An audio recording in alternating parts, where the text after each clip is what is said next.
a Women's War Games match. The rules of the match are as follows. 2 teams will be contained in separate cages, with 1 member of each team starting the match. At regular intervals, alternating members from each team will be released to enter the match. The team with the advantage will be the first to have a member released into the match.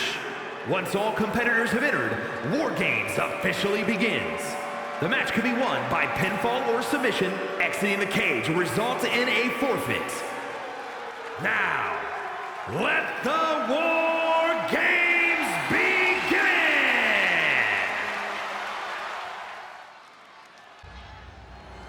Oh, welcome back to the WWE 2K23 Universe Mode, the last 2K23 episode forever. This is the last episode in WWE 2K23. It is a long time coming. I apologize for the wait, but that's just kind of the norm in this channel, so I hope you guys don't mind too much. The following contest is an 8-woman tag match. Introducing first, from Wellington, New Zealand, Blair, Daveport. So we are starting off here tonight with a Women's War Games match. We're going to start with the War Games and end with the Men's War Games match. So, you know, kind of the bookends are the 2 War Games matches, as it should be. We have a hell of a card here tonight. 9 matches on the card, on the docket for tonight, including this one. Damage Control coming down to the ring with the Women's World Champion on Monday Night Raw, Bayley. And Bayley, Sonya Deville, and Dakota Kai, Damage Control. This whole kind of situation kind of is stemming from SummerSlam, where Damage Control would face off against Becky Lynch, Alba Fyre, and Katana Chance, but that didn't stop there. I mean, all of these ladies just can't get enough of each other. They're always at each other's throats, always trying to beat each other up. And it all comes down to this, a Women's War Games matchup. And from Glen Ridge, New Jersey, Katana Chance. And both teams kind of struggling to find that 4th participant in their corner, so to say, to team with them in this matchup. And we saw that Blair, Daveport, and Bayley met up in the back in one of the hallways there, and they kind of shook hands, and Blair Daveport is now part of Team Damage Control, but we don't know what kind of deal or what kind of situation that they have. Glasgow, Scotland, Alba Fyre. You want to talk about rivalries? Alba Fyre and Bayley have been at it since pretty much the beginning of our universe mode way back when, and just another story. Another chapter in the story of Bayley and Alba Fyre. Hell, just the whole story of this 6-man tag team, or this kind of 6-woman kind of feud going on between Damage Control, Becky Lynch, Alba Fyre, and Katana Chance. Here comes aforementioned Becky Lynch, the man. And from Dublin, Ireland, Becky Lynch. Now, Becky Lynch, Katana Chance, and Alba Fyre had to find a tag team partner for tonight. Who did they find? We'll have to find out right now.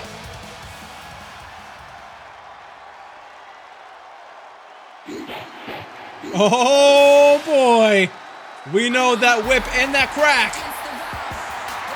And here she is. From Knoxville, Tennessee, Bianca Belair. You can ask for a better tag team partner in this scenario. Bianca Belair is one of the rising stars on Monday Night Raw, looking to get back into that title picture. What a pickup for Team Becky Lynch, Fyre, and Chance. And let's get this match started. Here we go. Becky Lynch, and it looks like Sonya Deville is starting off the matchup. And look at this. Becky Lynch already going for submission. Remember, the match doesn't officially start till all members of both teams are inside the match, or inside War Games. So right now, Becky Lynch is trying to just weaken down Sonya Deville, with Sonya getting out of that pretty quickly. what a path we've had here in universe mode. I apologize for the long wait. A lot of things in my life happened, but that's another story for another day. Oh, spine buster. But right now I'm back, and I'm trying to go full throttle into universe mode. We're gonna finish off 2K23 with War Games here tonight, and then try to get to 2K24 in record time. There's a kick right to the chest of Becky Lynch. DeVille now picking up the man, and man with a stiff headbutt, just putting down Sonya. And we had kind of the same, not issue, I would say, the same situation going from 2K22 to 2K23 is that many people that are on the rosters now will not be on the roster in 2K24. So again, maybe I'll make a video of maybe the roster changes, but who knows? Maybe we'll just go with the flow. Maybe we'll just go with the flow. As we see the flow of an explode her suplex, the Beck-sploder, almost into the corner. Big short arm clothesline. I haven't commentated in a long time, so I'm extremely rusty.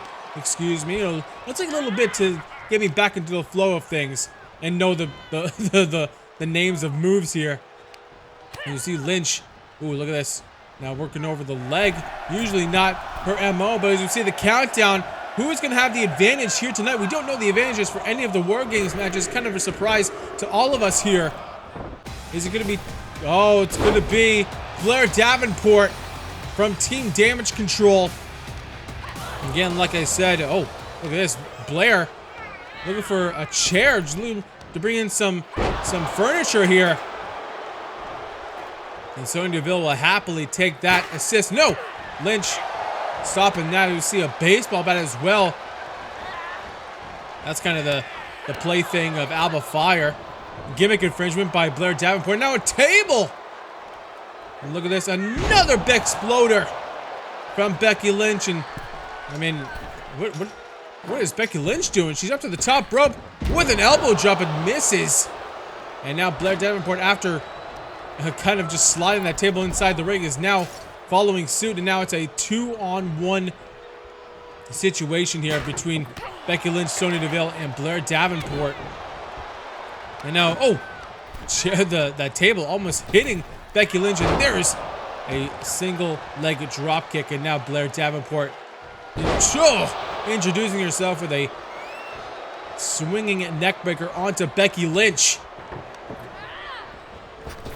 And now, oh, and a spine buster by Sonya Deville as Blair.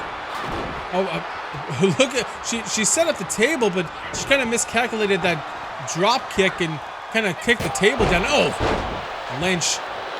Now a 2-on-1 assault by Deville and Daveport. But Becky Lynch has never done in a match. Oh my God. There's that drop kick that she was looking for earlier. You see Daveport now getting the chance to do some damage onto Lynch. As you see the countdown now for Team Becky Lynch, who's going to enter to make this a 2-on-2 kind of match. And it is Katana chance. And the bad thing for Becky Lynch's team is that they have to make a longer stride, a longer walk to the ring. But right now, Lynch is in control of Daveport. Deville just letting this happen, but Katana chance now inside the ring, trying to help out her partner here. Picks up the table. And she's going to throw it to the other side of the ring. Oh, might have actually hit Becky Lynch on the way down. But now she has the chair.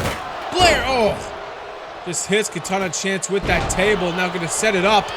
And oh, Hurricane Rana. So right now, Team Damage Control is in control of this matchup. And just as I say that, oh, wait a minute, Lynch now has Deville. Look at this. A German suplex through the table. And just like that, the table is now not part of this matchup. Deville has to be hurting from that German suplex. Katana chance trying to use that chair, and she does to good effect. Daveport now taking the chair out of the hands, and a German suplex of her own. Sonya Deville with a gut wrench suplex. Suplex is all over the place in this matchup. Oh, what a chop block. Going after the knee of Daveport is Katana Chance. And as this match rolls on, the more that this crowd gets, or this match gets flooded with superstars, with wrestlers, it's going to be a little harder to call. And look at this. Snowplow from Daveport. And obviously Daveport having the strength advantage against the much speedier Katana Chance. Now into the corner. Oh, looking for a forearm. You see combination of strikes by Deville. And now look at this. As you see inside the ring with a power bomb. Now it looks like Dakota Kai is coming down to the ring to help out damage control. Now look at this inside the ring. Looking for a guillotine. It is Daveport trying to weaken down probably the greatest threat in Becky Lynch. Another table has been, oh, look at this. Counter by Becky Lynch into the spine buster. Just trying to do anything she can. As now Dakota Kai is inside the match with a baseball bat. Oh, and just whacks the lower back of Becky Lynch, and Becky Lynch is down. Chance trying to fight Sonya Deville. Right now, she can do nothing, as you can see. Just Dakota Kai, I think that's maybe the 7th or 8th hit with that baseball bat. Daveport, looking for something against Becky Lynch, but all of damage control right now, including Daveport, is going after Becky Lynch. Katana Chance trying to do everything in her power to at least get one person out of that cluster. And now look at this. Oh, just ripping at the hair is Katana Chance on Sonya. Dakota Kai now gets caught with a double underhook suplex. Oh, Daveport though takes down both Lynch and Chance. Chance neck got folded by that Saito suplex, the backdrop driver. And now it's drop kick by Dakota Kai. And right now, Team Becky Lynch is in dire straits here. Neckbreaker by Daveport. Look at this. Looking for a Bexploder on the Kai. As you see, another participant is going to be entered inside the match here. And here comes Alba Fyre. So you see the final two combatants at the top of your screen. The Women's World Champion on Raw, Bayley and Bianca Belair. As we see, nice satellite Hurricane Rana. Oh, there's the chair by Deville onto Chance. Look at this. I thought, oh! The manhandle slam by Lynch. Alba Fyre now gonna join the fray here. And she's gonna go right after Daveport. And now big time suplex by the man. Oh! Kai looking for a bicycle kick. The pump kick. And now this match has kind of been split up into the two rings. Alba Fyre and Daveport on one side, and then, of course, you have Becky Lynch, Katana Chance, Sonya Deville, and Dakota Kai on the other side. And now, looks like Daveport got thrown into the same ring as the other four women here. And it's going to be a huge, huge clusterfuck. But, and now Alba Fyre is in the middle partition here with that steel. Wait a minute. Deville, thought he was looking for a DDT on that steel. But right now, wait a minute. Maybe she is. And DDT onto Fyre. And Fyre's head bouncing off. And there you have a disarmer onto Daveport as well. This match has been crazy. And Chance now trying to find any offense here. And another snowplow. This time onto Fyre. And now look at this. Wait a minute. Key crusher by Becky Lynch. And here we go. The final participant for Team Damage Control is, of course, the Raw Women's World Champion. That is Bayley. As we see Chance trying to use that chair as well. And now another STF by Becky Lynch. And Here we go. Bayley now inserted into the ring. And she's going to grab a kendo stick that I think Alba Fyre actually introduced into the matchup. And now Dakota Kai. Oh! Into that middle partition, but oh, just Bayley using that kendo stick onto Fyre. Oh, big super kick. And that DDT by Daveport. No. Counter by Fyre. Into the corner goes DeVille. And look at this. I thought Kai was looking for a move against Chance. And now Bayley is using typically Alba Fyre's own baseball bat against her.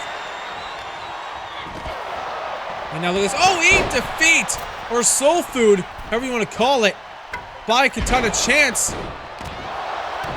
And again, I'm going to miss some moves. I apologize. Oh, there's a head scissors takedown. Kind of a head-trapped head scissors takedown. And there's a Phoenix Splash, the height that Katana Chance just got. And Dakota Kai and Blair Daveport are out of it right now.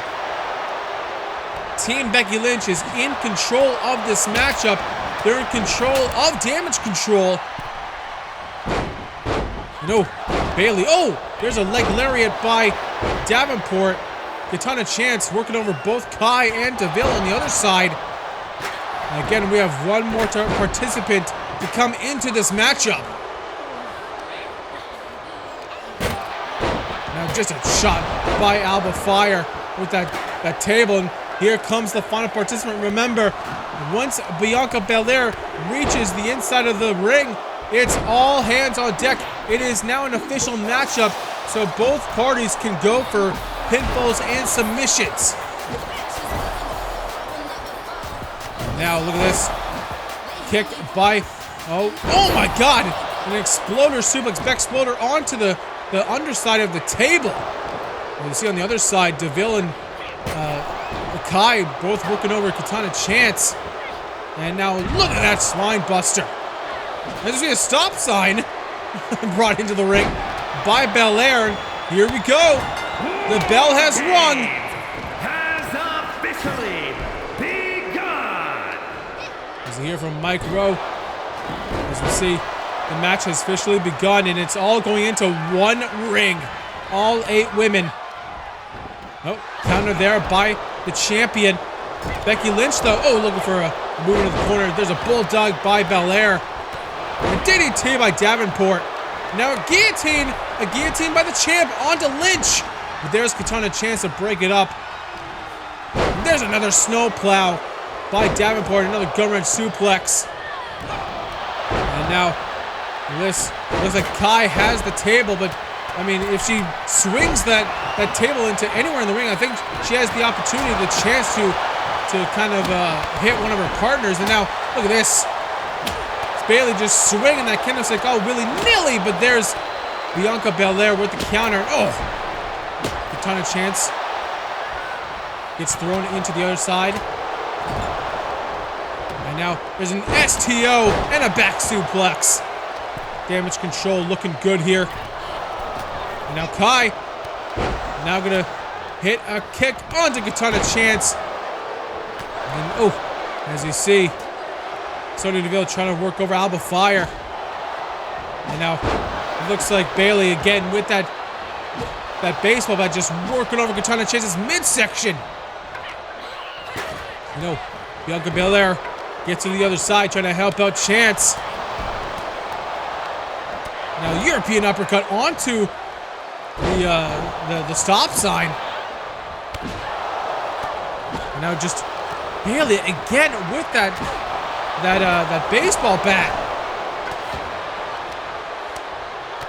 And now with the stop sign, Daveport just throwing it onto the face of Lynch here.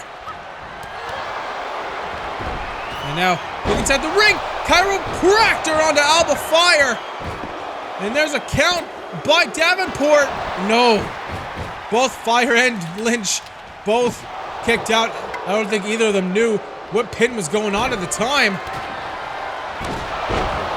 Now, Kai looking for a submission, but I think Bianca Belair got there in time. And a manhandle slam onto Daveport. Will that be it for Team Damage Control? And no, somehow the 3 count was a light year away from the 2 count. And Daveport gets the shoulder up, and now kind of a 3-on-1 situation on either side, on either ring here. Damage Control working over Becky Lynch, and then Team Becky Lynch working over Bayley. Here's a Hurricane Rana by Alba Fyre. Look at this, Katana chance getting a little bit of revenge here with that chair shots onto Bayley. There's a clothesline by Blair, and there's a moonsault to follow up. Going for the cover, 2, no. And there's a stiff forearm by Alba Fyre onto Kai. You see Bayley, look at this, on the other side, Becky Lynch with a takedown onto Sonya Deville. Look at this. Oh, Rose Plant from Bayley! But she does not cover Katana chance, which is a huge mistake. Katana now, 1, 2, and no. I don't know how Chance got the shoulder up after following the Rose Plant, but nevertheless, this match is now amalgamating into the right ring. You see now all 8 women go inside the ring, and now Katana Chance has the chair onto Bayley. There is a bulldog onto Daveport. And now Becky Lynch gonna work over. Oh, there's an X Factor by Chance onto Kai. And there's 1, 2, no. And look at this. Oh, Bianca has Sonya Deville up. Or is that Bayley? I can't really tell. Oh, I think that was Bayley with a stalling vertical suplex, and Chance gets thrown onto the other side. And Kai reversing. Lynch is attempting to move, and there's a cover by Fyre. So much going on in this matchup. No. Kai gets thrown into the same ring as Chance. Covered by Bianca, but Deville was right there to stop the count. And now, oh, just a stiff knee by Becky Lynch. And now cover onto Kai here. 2, and no. Shoulder up. This match continues. It is anybody's game right now. And now they're Hurricane Rana by Daveport. A table has been just put up by Bayley. Now, oh, suplex through the table. Could that be it? No, Bianca Belair is right there to break it up. And there's a German suplex by Belair as we see. Wait a minute. Oh my God, a power bomb.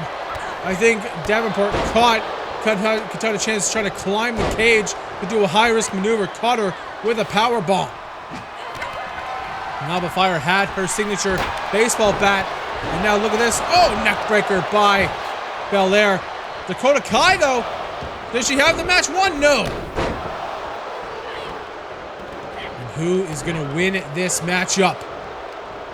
He's looking. Anyways, gave a German suplex. Folding up Dakota Kai. And another face plant. Rib breaker by Becky Lynch. And now look on the right side of your screen. And there's a takedown by Sonya Deville. Alba Fyre. Could that be it? 1, 2, 3, and that's it. Team Damage Control has won War Games. Here are your winners: Sonya Deville, Blair Daveport, Dakota Kai, and Bayley. What a win for Damage Control here at War Games. And it's tough to say, but the chapter of Damage Control versus Becky Lynch, Fyre, and Chance might be done. But we're moving on to the next matchup. Just like that, we're moving on to a grudge match, a final one-on-one encounter between Seth Rollins and Booker T. Can you dig it, sucker? And here we go. The five-time, kind of six-time world champion is scheduled for one fall, making his way to the ring from Houston, Texas, weighing in at 251 pounds, Booker T. And Booker T coming down to the ring for some one-on-one action. A rivalry that's been boiling for a couple of months. It all kind of exploded at SummerSlam. Booker T had an opportunity to capture the Intercontinental Championship from then champion, or still champion, I guess, Santos Escobar in a hell of a matchup. And just at the tail end of that matchup, guess who came back? That's right, it was Seth freaking Rollins. And Seth Rollins taken out of action away for several weeks because of Booker T's actions, using I think it was a sledgehammer onto the lower back of Seth Rollins. But Seth Rollins came back at SummerSlam and cost Booker T the match for the Intercontinental Championship. So this match has been boiling ever since. Both guys wanting this match to happen, to just put each other in the rear view mirror. One final match here tonight, and you can see the mind games that Seth Rollins is playing right now with Booker T. And his opponent from Daveport, Iowa, weighing in at 217 pounds, Seth freaking Rollins. I want you guys to take note of the attire that Seth Rollins is coming down to the ring to right now. He told me earlier in the back that, you know, the one thing, I mean, he has many good things, but one thing that he is the master of is manipulation and getting into the minds of his opponents. And right now, he told me that this attire is, of course, influenced by the Harlem Heat and kind of the signature flame attire of Booker T. So he's trying to get in the head of the five-time WCW champion with the Harlem Heat inspired attire. And could that play a factor? Maybe. But Seth Rollins, he's always wanted to get into the head of his opponent first and then prove that he is damn good in that ring second.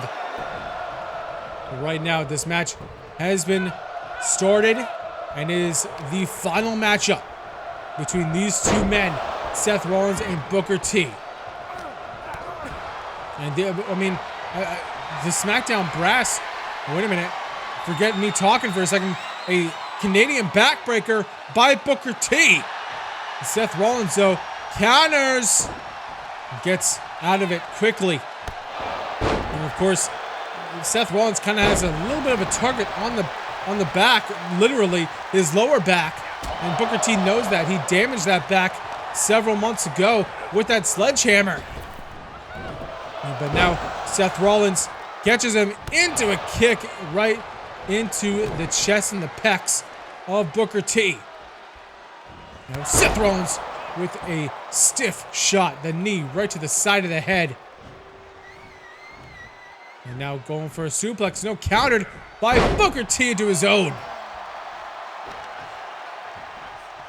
And now look at this. Oh, kind of a reverse DDT, but I don't think he got all of it. He didn't hook the head and the face of Seth Rollins, but that does not stop Booker T from laying down the SmackDown. On to Seth. But Seth, I mean, he's been waiting for this moment for several weeks. He's been just chomping at the bit, trying to get to Booker T. And finally, when he came back at SummerSlam, he did just that.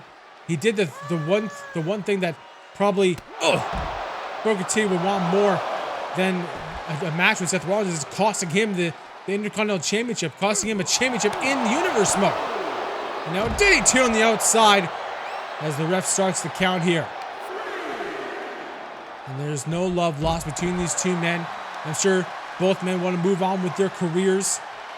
But with Booker T injuring Seth Rollins and Seth Rollins costing Booker T, they knew they had one more match that they had to get out of each other, just to put everything aside, see who the better man is here tonight.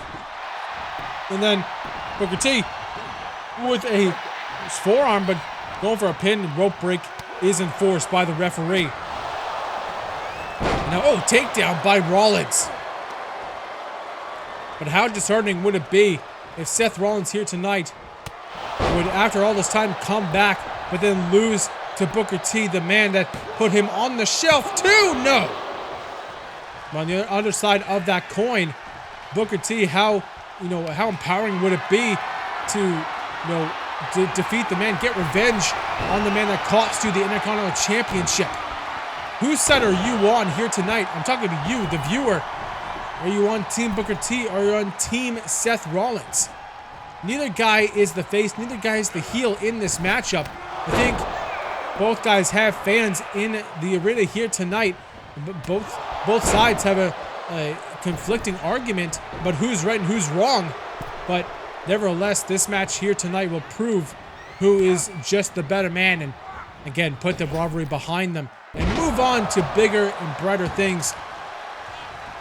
Of course, you gotta think Seth Rollins and Booker T trying to vie for a spot for that WWE champion, the World Championship. Of course, held by Roman Reigns. Roman Reigns will be in the main event here tonight with the Bloodline as they have a men's War Games matchup on tap here tonight as the main event, of course, of Survivor Series War Games. Now there is a Scorpion Death Drop to perfection, textbook by Booker T. And there's a flying knee. And Rollins with a knee. I think that may have maybe busted open Booker T. I have to get a better angle at it. Counter by Booker T. Let's see a short arm clothesline. There you go, Smithy. Let's go. Short arm clothesline. And follows it up with a sidewalk slam. And it's kind of been in kind of a good road for Booker T. I mean, he did. Wait a minute, what is this? Oh my God! What a move there. Kind of an arm trapped back suplex onto the arm itself. Kind of very innovative by Booker T. But Booker T started off in our Universe mode as a tag team competitor, looking to vie for those tag team championships on SmackDown. But there's a sling blade. But Booker T kind of morphed into a singles competitor thanks to this rivalry with Seth Rollins and almost captured the Intercontinental Championship. And it would have been a Cinderella story if he got that championship, but of course, like I've been saying for the last 10 minutes, 5-10 minutes, is that Seth Rollins was there to break up the Cinderella story. And Santos Escobar is still your Intercontinental Champion. But of course, Santos Escobar has a match here tonight against Ricochet, defending that Intercontinental Championship. Maybe the greatest test to his reign so far. Wait a minute. Counter there. Both guys going back and forth. Move for move. Tit for tat here. And there's another counter. Both guys can't really get the upper hand. Can't really get the gears grinding here for trying to get an advantage or control in this matchup. Right now, Rollins working over the elbow and the arm. Wait a minute, we've seen this before. Revolution knee by Rollins. Working over the ligaments, the limbs of Booker T, going right back to the arm here.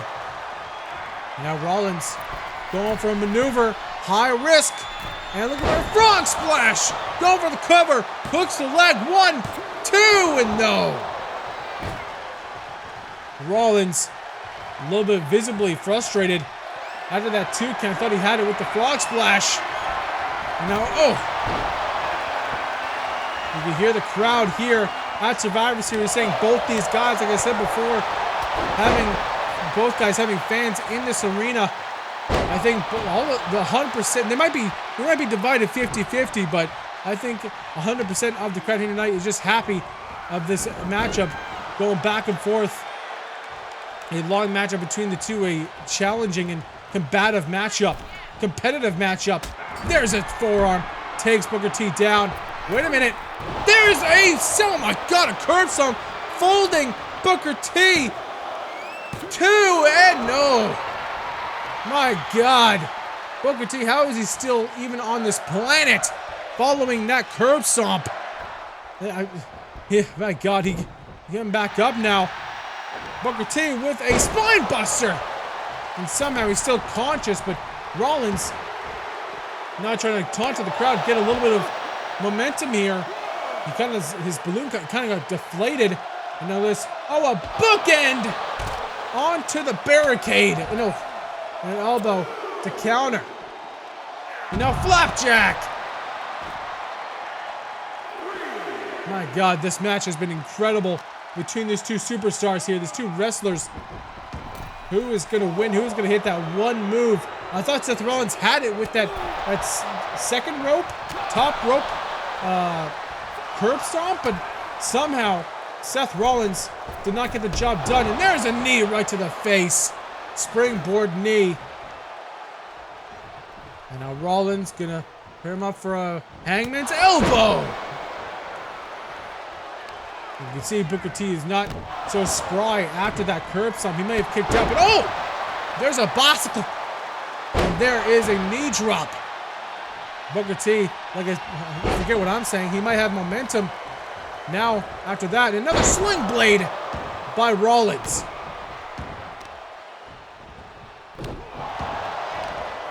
And now, Rollins going to try to drag Booker T into the middle of the ring. But Booker T, just like that, trying to get back to his feet. Now Rollins, Irish whip. Oh, both guys crash into each other. And now Rollins got him for a hammer lock here. But Booker T, shots to the midsection. Gets out of it now, looking for something. Rollins with a single leg drop kick. Takes down Booker T. And Booker T, just like that, wants to get back inside the ring. Rollins gets caught. With a drop kick. And just flapbacks to the outside. Now Rollins trying to circle in the ring. Wait a minute. Not the best idea. Remember, into the corner. Oh boy, here we go. Maybe a second one from Rollins. There it is. Could 2 be the magic number, or is it 3 for Seth Rollins? Seth Rollins puts away Booker T at Survivor Series. Here is your winner, Seth freaking Rollins! And Seth Rollins finally puts away Booker T in their universe mode kind of rivalry. But we're moving on to our first title matchup here tonight. It is for the Raw Tag Team Championships. It's the Brawling Brutes challenging Priest and Mysterio.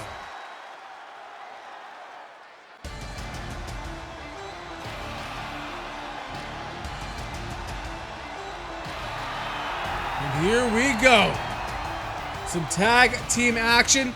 The Brawling Brutes coming down to the ring, who have been absolutely incredible. They're undefeated in tag team matches. Let me take a quick look here just to make sure. Let me see that. And the Brawling Brutes are 3-0 in our universe mode. So it just seems like the natural progression. Could they be walking out of Survivor Series as the Raw Tag Team Championships? You know, Sheamus and Peter Dune, or Butch, if you will, are hard-hitting, no-nonsense type of fellas. And they're looking to put down the still kind of maybe some tempering. I'm not too sure about the tag team of Priest and Mysterio, but if they're going to put the doubters aside, they're going to have to walk out of here tonight as still your Raw Tag Team Champions. And here we go. Rey Mysterio out first, and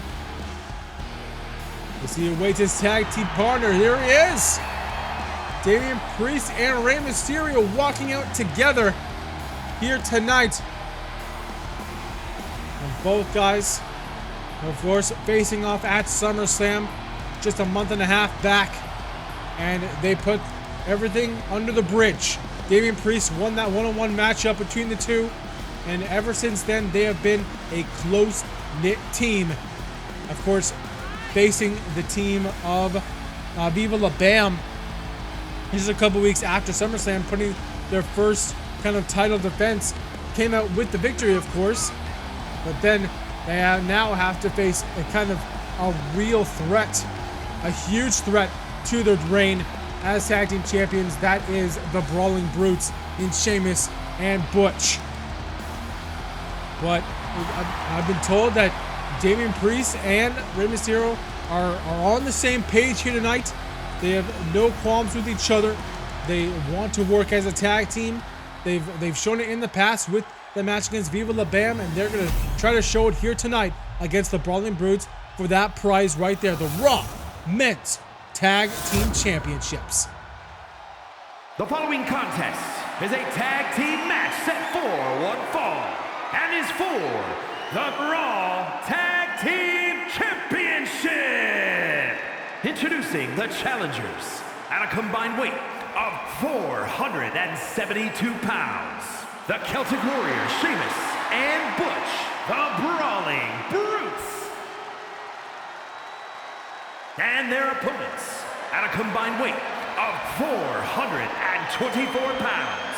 They are the Raw Tag Team Champions, Damian Priest and Rey Mysterio.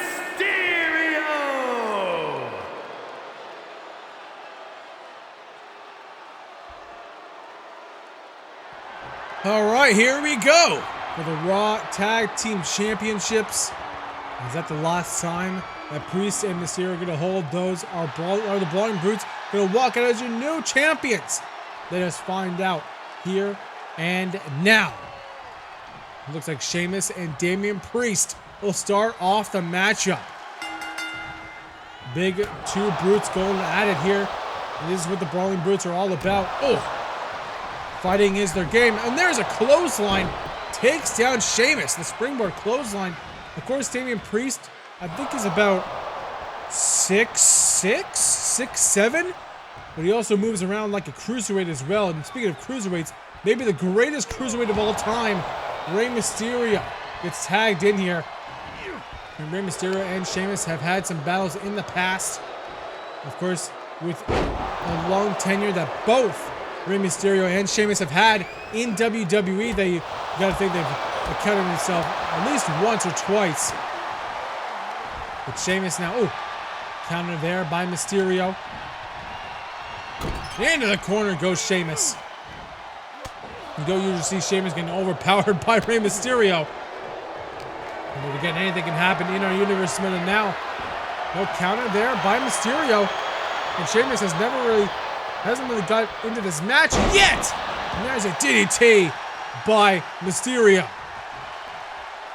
And then a tag by Mysterio into Priest here. So right now, Priest and Mysterio working together well. And now Priest waiting for Sheamus to get back in so he can clothesline him right back out. And another tag into Mysterio. So keeping each other fresh. They are the champions here. There's a clothesline by Mysterio. And one thing that Mysterio doesn't want to happen is the Sheamus get back to his feet. Another tag here. My God. So right now, the champions are acting as champions, and why they're champions with constant tags keeping each other fresh. There's a knee and a quick cover by Priest, but just a one count as Sheamus gets the shoulder up. And now Priest looking for a big-time vertical suplex. And once again, another tag into Mysterio, but Sheamus gets back to his feet here. Oh no, I thought he was going for a move there, but and now Mysterio takes down Butch. So fantastic tag team maneuvers, tag team antics by Priest and Mysterio here. And now Poison Rana onto Sheamus. Sheamus trying to crawl to Butch, but Mysterio gets in the way of that, and right now it looks like a huge one-sided matchup. A miscalculation by Mysterio with that flipping senton, but no harm, no foul as he takes down Sheamus once again. And now another tag into Priest here. Priest going for a clothesline, takes down Sheamus. Sheamus in huge trouble in the early stages of this matchup too. No. And Priest, Mysterio want this match to end really quickly. Wants to get out of here to continue their reign as champions. Of course, champion's advantage in this matchup. There is not no disqualification. But there are DQs. There are countouts in this matchup. But look at this. Finally, Sheamus looking for a maneuver here. Gets some offense in with that Falcon Arrow.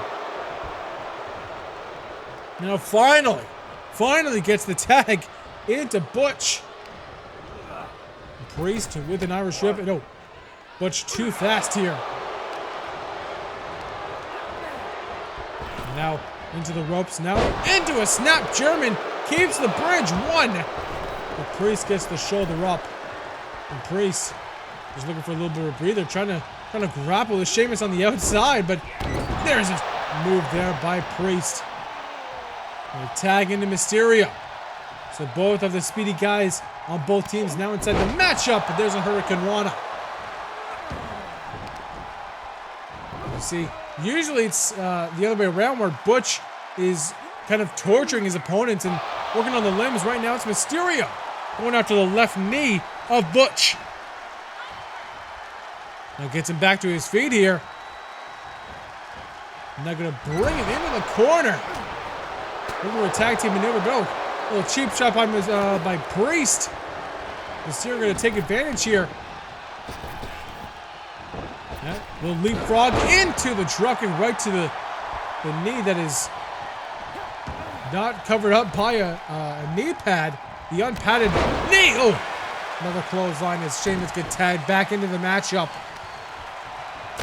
And personally, and the way I'm looking at this match right now, this tagging into Sheamus being in the match is kind of a death sentence for the Brawling Brutes. He is not going to really anything happening in, but there's a DDT by Mysterio. And of course, the momentum that Priest and Mysterio have is, I think, unparalleled. But in the same sentence, you got to think that the Brawling Brutes are undefeated for a reason. I mean, just looking at my records here, the Priest and Mysterio are 1-2 in tag team matches. Of course, they were 0-2 before SummerSlam, but after SummerSlam, they were unbeatable. Now that they're on the same page, so I mean, something has to give, and right now it's Sheamus. Oh my God! There's a big time holding onto Mysterio. And Mysterio gets back inside the ring. And Sheamus wants to fight right now, and he's getting one. And if anyone does not deserve to taunt right now, it is Sheamus. Sheamus, though, crawling to Butch, and Butch gets the tag. But there's Mysterio right there to counter it. Unbelievable. But oh my God, where is Mysterio going? And Mysterio putting all on the line for no reason. Suicide dive. There was literally no one there. There's a clothesline by Butch. That could be the turning point in this matchup for the Brawling Brutes. And look at this. There's kicks right to the midsection. Oh, and forearm right to the side of the face. And Butch needs to take advantage of that mistake by getting the long tenured Rey Mysterio. You would think he'd be a little more ring savvy here, but maybe the adrenaline was pumping. He saw Butch coming from the outside and just thought, hey, why not? But there is certainly reason for why not, because that could lead to Priest and Mysterio losing the tag team championships here tonight. There's a big boot. And I mean, I think Sheamus broke it up, but also Butch got the arm on, the hand was on the ropes. There's a backcracker. Backstabber by Butch. And right now, Butch looking up for a huge suplex. No countered. There's a chop block by Priest. And Priest, was looking for maybe a tag, but no. Springboard into the forearm. And that's what I was talking about earlier. He could just spring off the ropes like Rey Mysterio. Maybe he's taking a little bit of a shadow of Rey Mysterio, a little bit of shades of Mysterio there by the springboard. But speaking of Mysterio, he gets the tag in, going for the cover quickly. Another breakup by Sheamus. Sheamus knows the Brawling Brutes are in dire straits in this matchup right now. Priest and Mysterio looking absolutely unstoppable as champions right now. Oh my God, what a boot by Butch. And now Butch will try to drag Mysterio to his corner, but it took too long. Mysterio with some elbows right to the midsection. And now there is a big boot once again by Butch into a reverse German. Release German, excuse me. Just throwing Mysterio halfway across the ring. Now there's the Butch we know, working over the joints, joint manipulation from Butch, and now a tag into Sheamus. Now an Irish whip by Mysterio, looking for something, but no counter by Sheamus. Sheamus trying to get back inside this match, but I don't know if he's in the water or not, but right now he's going to pick him up. Oh, looking for an Alabama Slam. No counter by Mysterio. And I wouldn't believe it going into this matchup, but Butch putting on more of a match against Rey Mysterio than Sheamus is. But Sheamus trying to change that with a little snake eyes in the corner. And now Sheamus, what's got here is picking him up. And into the backbreaker. Oh my God, not just one. Into second backbreaker. It was smart by Sheamus to try to drag Mysterio to the Brawling Brutes corner, but Mysterio, trying to go to the Priest here. We're going to see a little bit of white noise, no counter. As we see Priest's ass for some reason. Oh, and a big time clothesline once again by the big and brooding Sheamus, the Fighting Irishman. And now Butch gets tagged back in. Wait a minute. Looking for a little bit of an X-Plex. This, he got it. Goes for the cover, hooks the leg, Mysterio. But there's Priest right there to break it up. Now, just riding the fingies of Mysterio. And that's what Butch is all about. When many people despise having a match with him, because he goes after those little things like the toes, like the fingers, the ears of his opponents. And of course the joints as well. There's a big time suplex by Sheamus. But that's exactly why Butch is so successful in his young career. It's because he does anything to get the win. But right now Sheamus in bad ways. He gets a drop kick right to the side of the head and a tag by Mysterio into Priest. And a big time neckbreaker welcomes Priest into the matchup. And there is a tag. Butch now back inside the ring. Big time clothesline now misses. No, what a shot there. Chop right to the chest of Priest. And now headlock driver by Priest.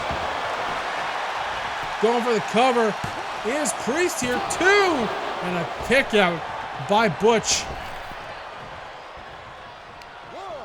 You see now, there's a lifting flatliner. 1, 2, and no. Butch gets the shoulder up. Sheamus coming, I think it was going to be a little bit late, to be fair, but Priest now waiting for Butch to get back to his feet. And look at this. Got him goozled. South from heaven. And there is the South from heaven choke slam. South of heaven or south from heaven? Maybe south of heaven chokes. It's south of heaven. Not from heaven. It is of heaven. I apologize. As we see Priest now going for a big time elbow drop. Once again, hooks the leg for a cover. 1, 2, no. And Priest wants to get his hands.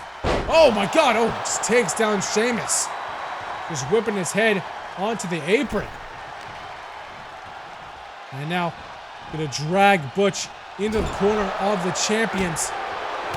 And there's Mysterio with a little bit of a cheap shot, followed up by a springboard forearm by Priest. So maybe Mysterio taking a little bit of a a page of the book of a Priest. But this does not phase Butch as he gets the tag into Sheamus. What is this? And now, oh, kick into the snowplow. Oh my God. Just the way that Priest landed was just so ugly. And now Sheamus with an elbow drop of his own. He's going to go for the cover. Priest might be out of it. 1, 2, and there's Mysterio to break up the 2 count. Mysterio going up to the top. And now Priest all alone inside the ring. Sheamus trying to get to Mysterio here. Now Priest wanting Sheamus to get back inside the ring. He's going to meet him with another headlock driver.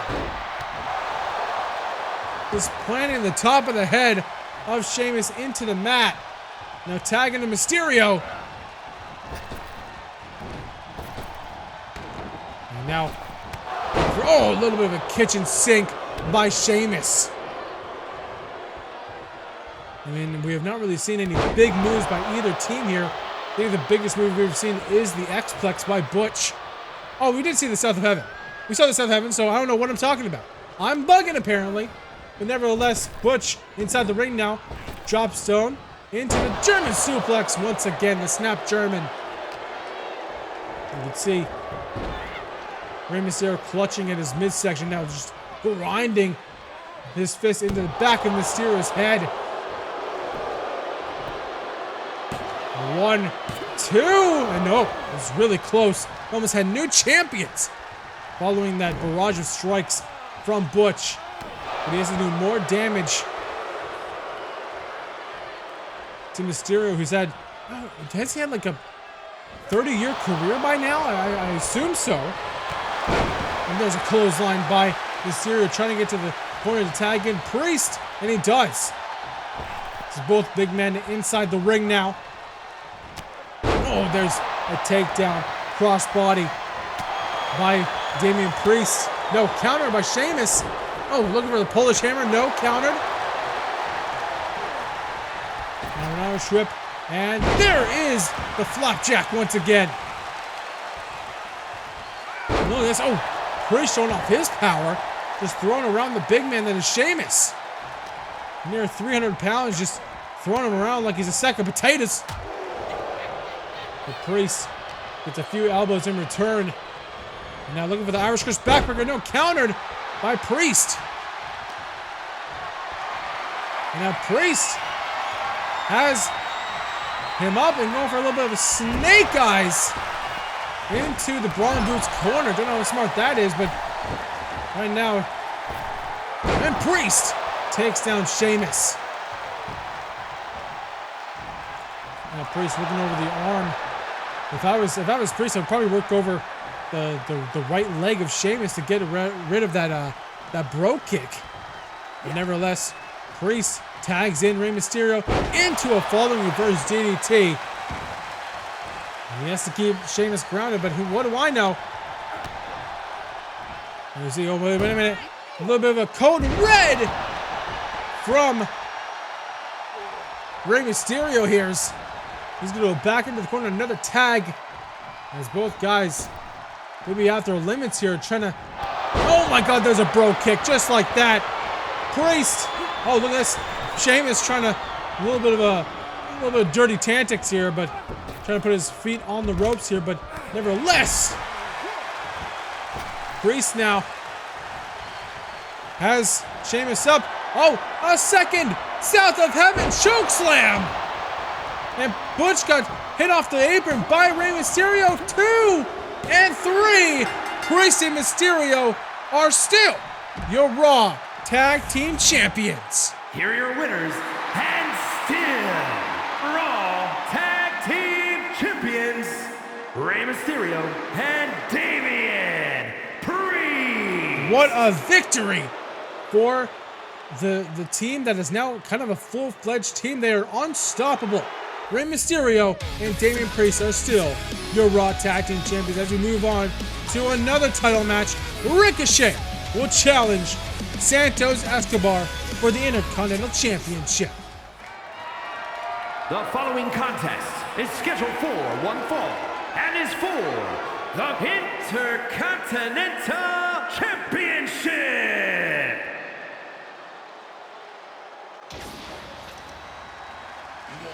Here comes the human highlight reel, the human pinball machine, the superhero of SmackDown.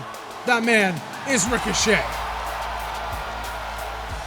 who have been absolutely on a roll as of late. I'm gonna check my notes once again, but Ricochet has, I think, maybe a 4-1 record. He is 4-1 here in Universal in singles action. Tag team wise, he's not super great, but nevertheless, in singles action, he is one of the best. So he got awarded an Intercontinental Championship matchup here at some Survivor Series, excuse me. And Ricochet has been under the skin of Santos Escobar, because Santos Escobar was actually undefeated here on SmackDown, but it was because of Ricochet that the debuting Bray Wyatt would get the victory over Santos Escobar, which led to Santos Escobar no longer being undefeated on SmackDown. So not only did Santos Escobar want revenge on Ricochet, he wanted to do it just in any way Ricochet wanted. So Ricochet got the opportunity here tonight. Intercontinental Championship on the line. Here comes the champion.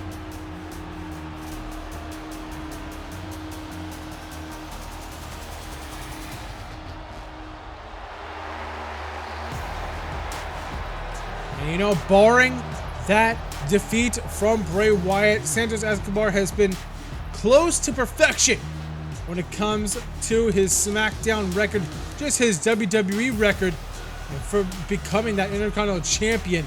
He is, I believe, 6-1 here in our Universe mode. And again, it would have been 7-0, but you know, Ricochet played a part in that loss. I think, if I remember correctly, that Ricochet's music played.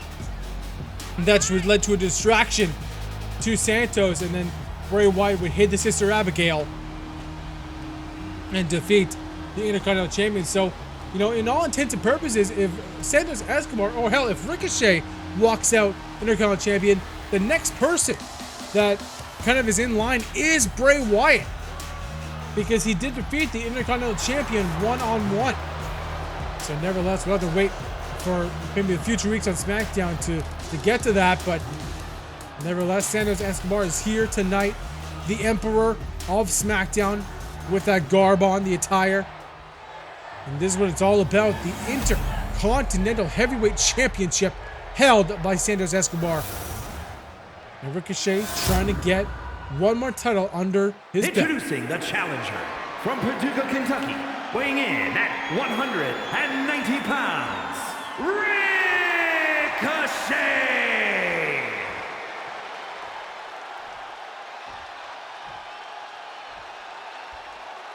And his opponent from Mexico City, Mexico, weighing in at 200 pounds, he is the Intercontinental Champion, Santos Escobar! So the introductions are over, and Santos Escobar, is he looking at the last time that he will hold that championship? And there's Ricochet looking at the prize. And that's what it's all about. Right there. Intercontinental Championship on the line. Ricochet the challenger. Santos Escobar the champion. Here we go. The bell has rung. Here we go. Oh no! Oh my God! Both guys just running at each other. And Santos getting the better of Ricochet in that moment. Wait a minute. Looking for a top. Wait a low blow, but was that a low blow? Well, the ref, it's all under the referee's discretion, but maybe Ricochet was talking to the officials earlier. I mean, you know, Santos Escobar wants to keep that Intercontinental Championship. It is champion's advantage.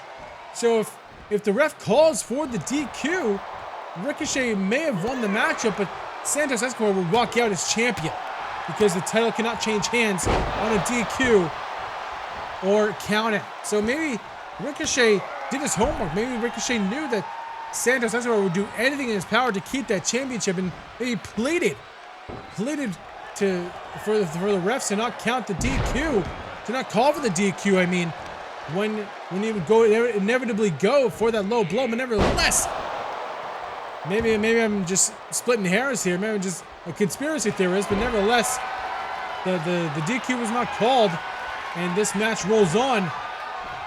Looking for a Boston Crab is Santos Escobar. Right now, counter into the pin. This could be it. Only one, no.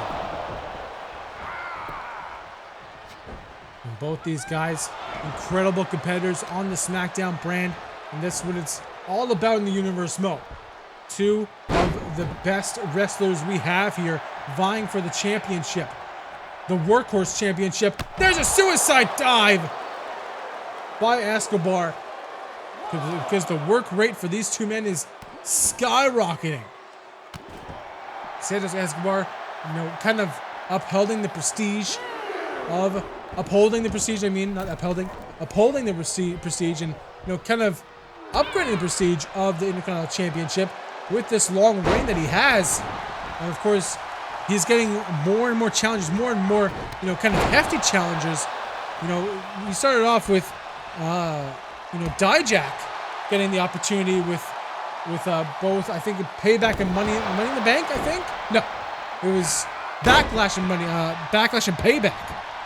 But nevertheless, after that, it was Booker T at SummerSlam, and then finally now here tonight, Ricochet.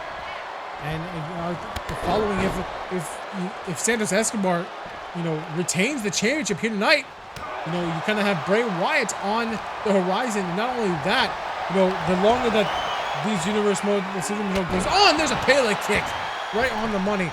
The more that, the more challenges will come, and, the more, the longer this Universe mode goes, the more that people have, better records here in Universe mode.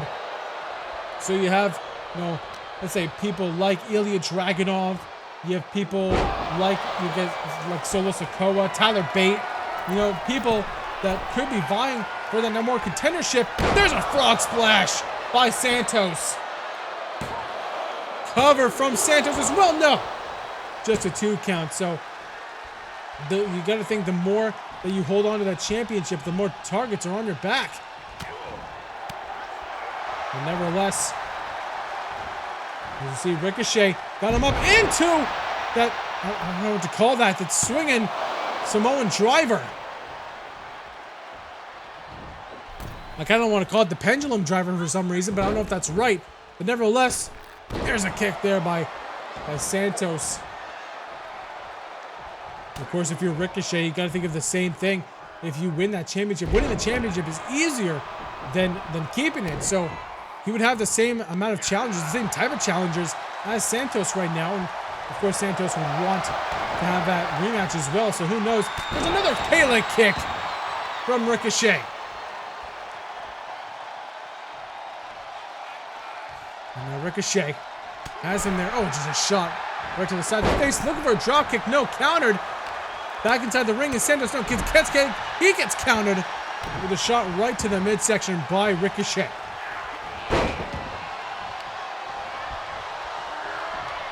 And now picks him up. No, counter. Counter after counter here. Looking for a snap suplex. And down goes the champion. Challenger in a good way here. Looking for a drop salt. And now look at this. Into this. Oh, Northern Lights. Oh. Follows up. Oh, the power into the Brain Buster. Ricochet. Oh, looking for a 450, but he was nowhere close. Kind of in the same vein as Rey Mysterio in the other matchup, but no. He follows it up now with a perfect plex. And Escobar needs to get back inside this matchup. Just move after move from Ricochet. Now, wait a minute. What is this? Oh, we've seen this before.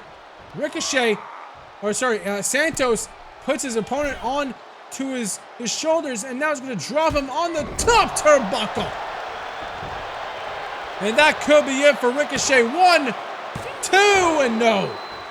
Gets the shoulder up, and You see Santos just getting ever more frustrated in this matchup.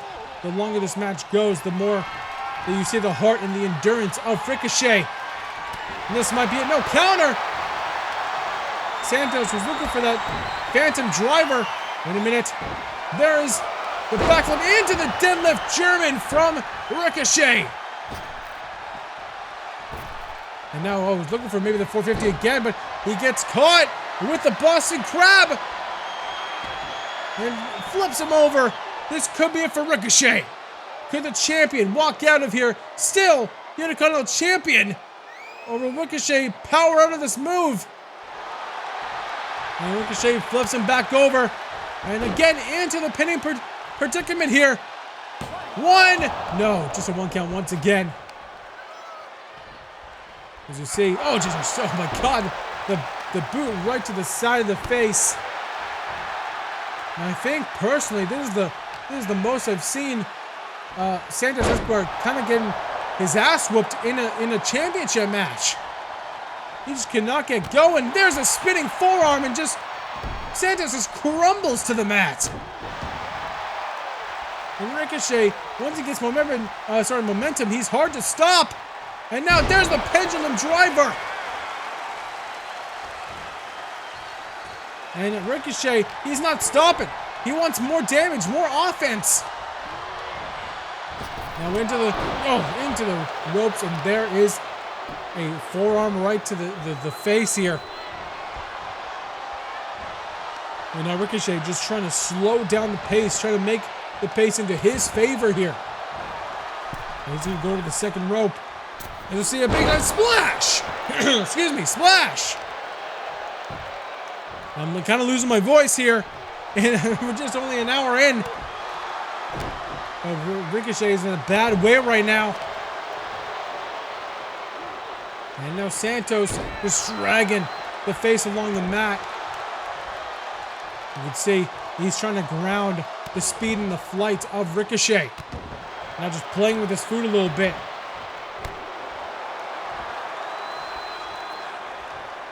And now Ricochet gets caught up here, looking for the Phantom Driver. No, countered into a falling reverse DDT. And there's a golden opportunity for Ricochet here. He needs to continue the assault that he was trying to do earlier. Picking up the pace here. Ricochet with a plancha to the outside, and he lands on his feet. And now Ricochet continuing the assault. No showboating here. He knows what's at stake. He knows he wants to walk out of here as the Intercontinental Champion. And look at this. Oh my God. The saving grace of sit-down saving grace. And now throws Escobar back inside the ring. Escobar back to his feet, and he catches Ricochet. He's come back inside the ring. And now, looking for a move? No. Too early on that attempt, and now just going to hang him up on the top rope. And Escobar trying to do anything in his power to ground Ricochet. And Ricochet wants to get back to his feet, and he does. Now the fight spills to the outside. With this combination of strikes by Ricochet. Unbelievable here. Wait a minute. He's waiting for Escobar to get back to his feet on the outside. And wait a minute. He's looking for the Phantom Driver on the outside. Stealing the finish of the champion. And now Escobar is starfish on the outside. Ricochet has to get him back inside the ring to even attempt a pin here. But now there's a dragon screw leg whip.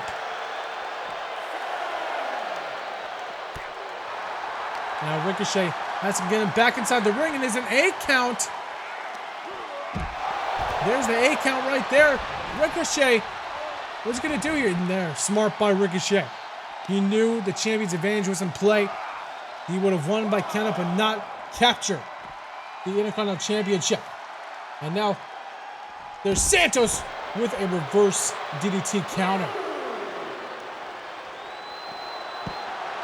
Now on the outside. He's going for that Boston Crab. But I don't know if he wants to do it on the outside. I think in the inside would be a little bit better. He can count the submission.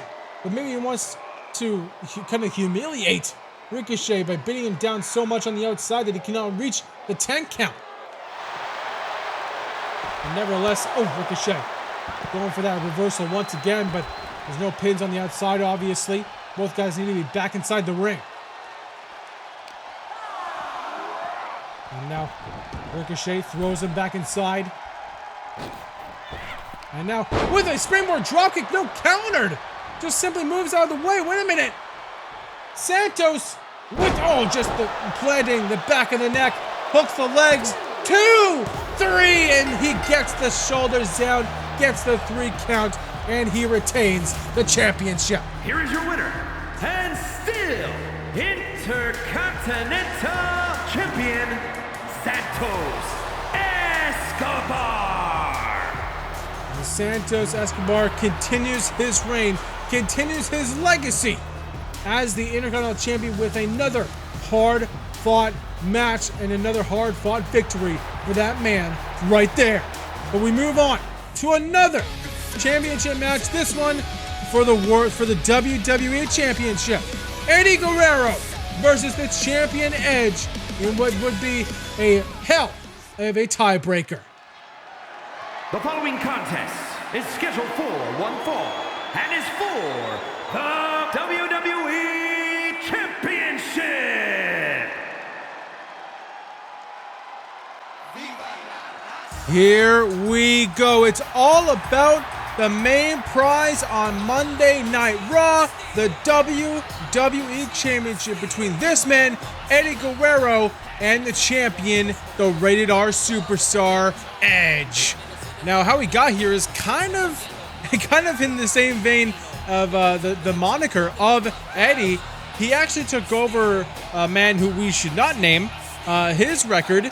So he was already, I think, 2 or 3-0, and then he became the kind of automatic #1 contender for the WWE Championship. But it kind of made sense in its own right because both Eddie Guerrero and Edge have faced off in 4 one-on-one matches against each other. And to be fair, they are 2-2 against each other. 2 wins for Edge, 2 wins for Eddie Guerrero. So that was over 20 years ago. Who is going to walk out of Survivor Series with not only the WWE Championship, but also with the win and the tiebreaker? And here comes the champion, the WWE Champion. That man is the Rated R Superstar, Edge. And Edge winning the title at SummerSlam in a vicious, heinous Hell in a Cell match against Drew McIntyre. We have not seen Drew McIntyre since that night where he lost the championship. I would have assumed he'd done his rematch clause for tonight, but we haven't seen him since SummerSlam. And now Edge is looking towards his next challenger, which could hold more weight to his career than most, because again, this kind of rivalry between Edge and Mysterio, Edge and Eddie Guerrero, kind of spans over 25 years. Close to 25 years at least. And Edge, champion, Eddie the challenger, 2-2 for both men. Something has to give here tonight. Someone will walk out with the championship and the notch on their shoulder with the tiebreaker in tow. And that's what it's all about, the WWE Championship. Introducing the challenger from El Paso, Texas, weighing in at 228 pounds, Eddie Guerrero.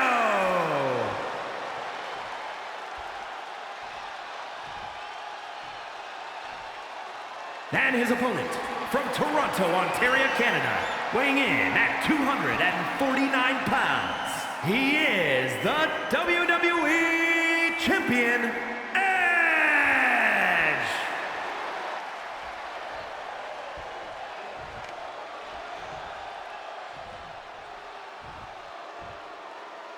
You could see after the introductions, both men confident in that ring. Edge looking at the WWE Championship. Will Eddie Guerrero recapture the WWE Championship here tonight at Survivor Series? We'll have to wait and see. There is the big gold championship for Monday Night Raw, the WWE Championship. All the gold on the line here tonight. Let's get this WWE Championship match started as Edge and Eddie Guerrero go with their tiebreaker here tonight. And you know, had to hold a little bit of weight for both men's careers, that not really one man could get the better of the other. Keep going back to the tiebreaker, but it's true. Both men are 2-2 in singles matches, barring, you know, tag team matches and whatever, Royal Rumbles and whatnot. But when it comes to one-on-one situations like this, both men got the better of each other. So this really is like a best-of-5 series. And what a tiebreaker to hold it on, the WWE Championship at Survivor Series. And now, I think Eddie Guerrero might have gone for a suicide dive there, but Edge swiftly moving out of the ring to the other side of the ring, the north side of the ring. There is a head scissors takedown by Guerrero. The match already spilling to the outside. What is this? And Edge with a Canadian Destroyer! And oh man, just Eddie just crumbling. My God, Edge throwing out the heavy artillery early in this matchup. And like I said before, you know, capturing a big championship and then is much easier than retaining it and keeping it. So Edge trying to get this match done early and walk out of here as WWE Champion, retaining that championship. And Eddie right back into the ring, but he is met by a forearm and then an elbow by the champ. Now Edge, look at the, single leg Boston Crab. Boston Crab by Edge. Submission here. Both men very well versed in the multifaceted in that ring, different wrestling styles. There is a perfect plex by Eddie Guerrero. Eddie Guerrero, there it is. He has to move at his pace, speed up the match a little bit, and that's what the pace Eddie wants.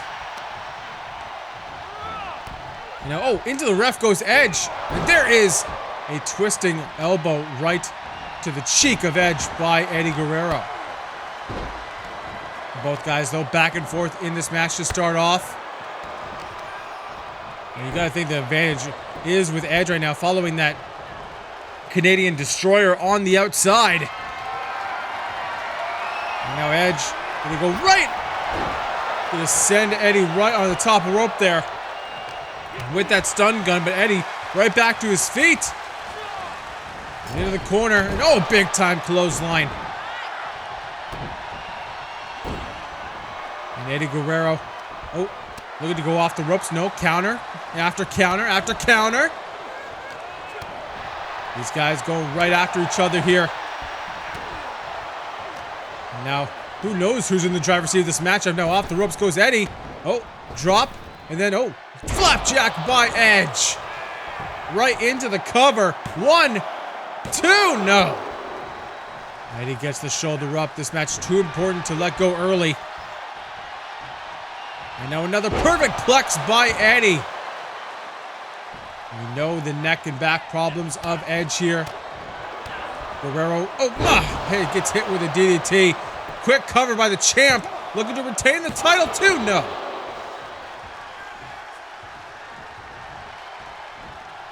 Now Edge and Eddie back to their feet here. Enziguri by Edge.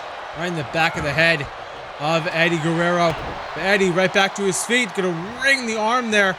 He's gonna take him for a little trip to the ropes. Turnbuckle into an arm drag. Very nice by Eddie.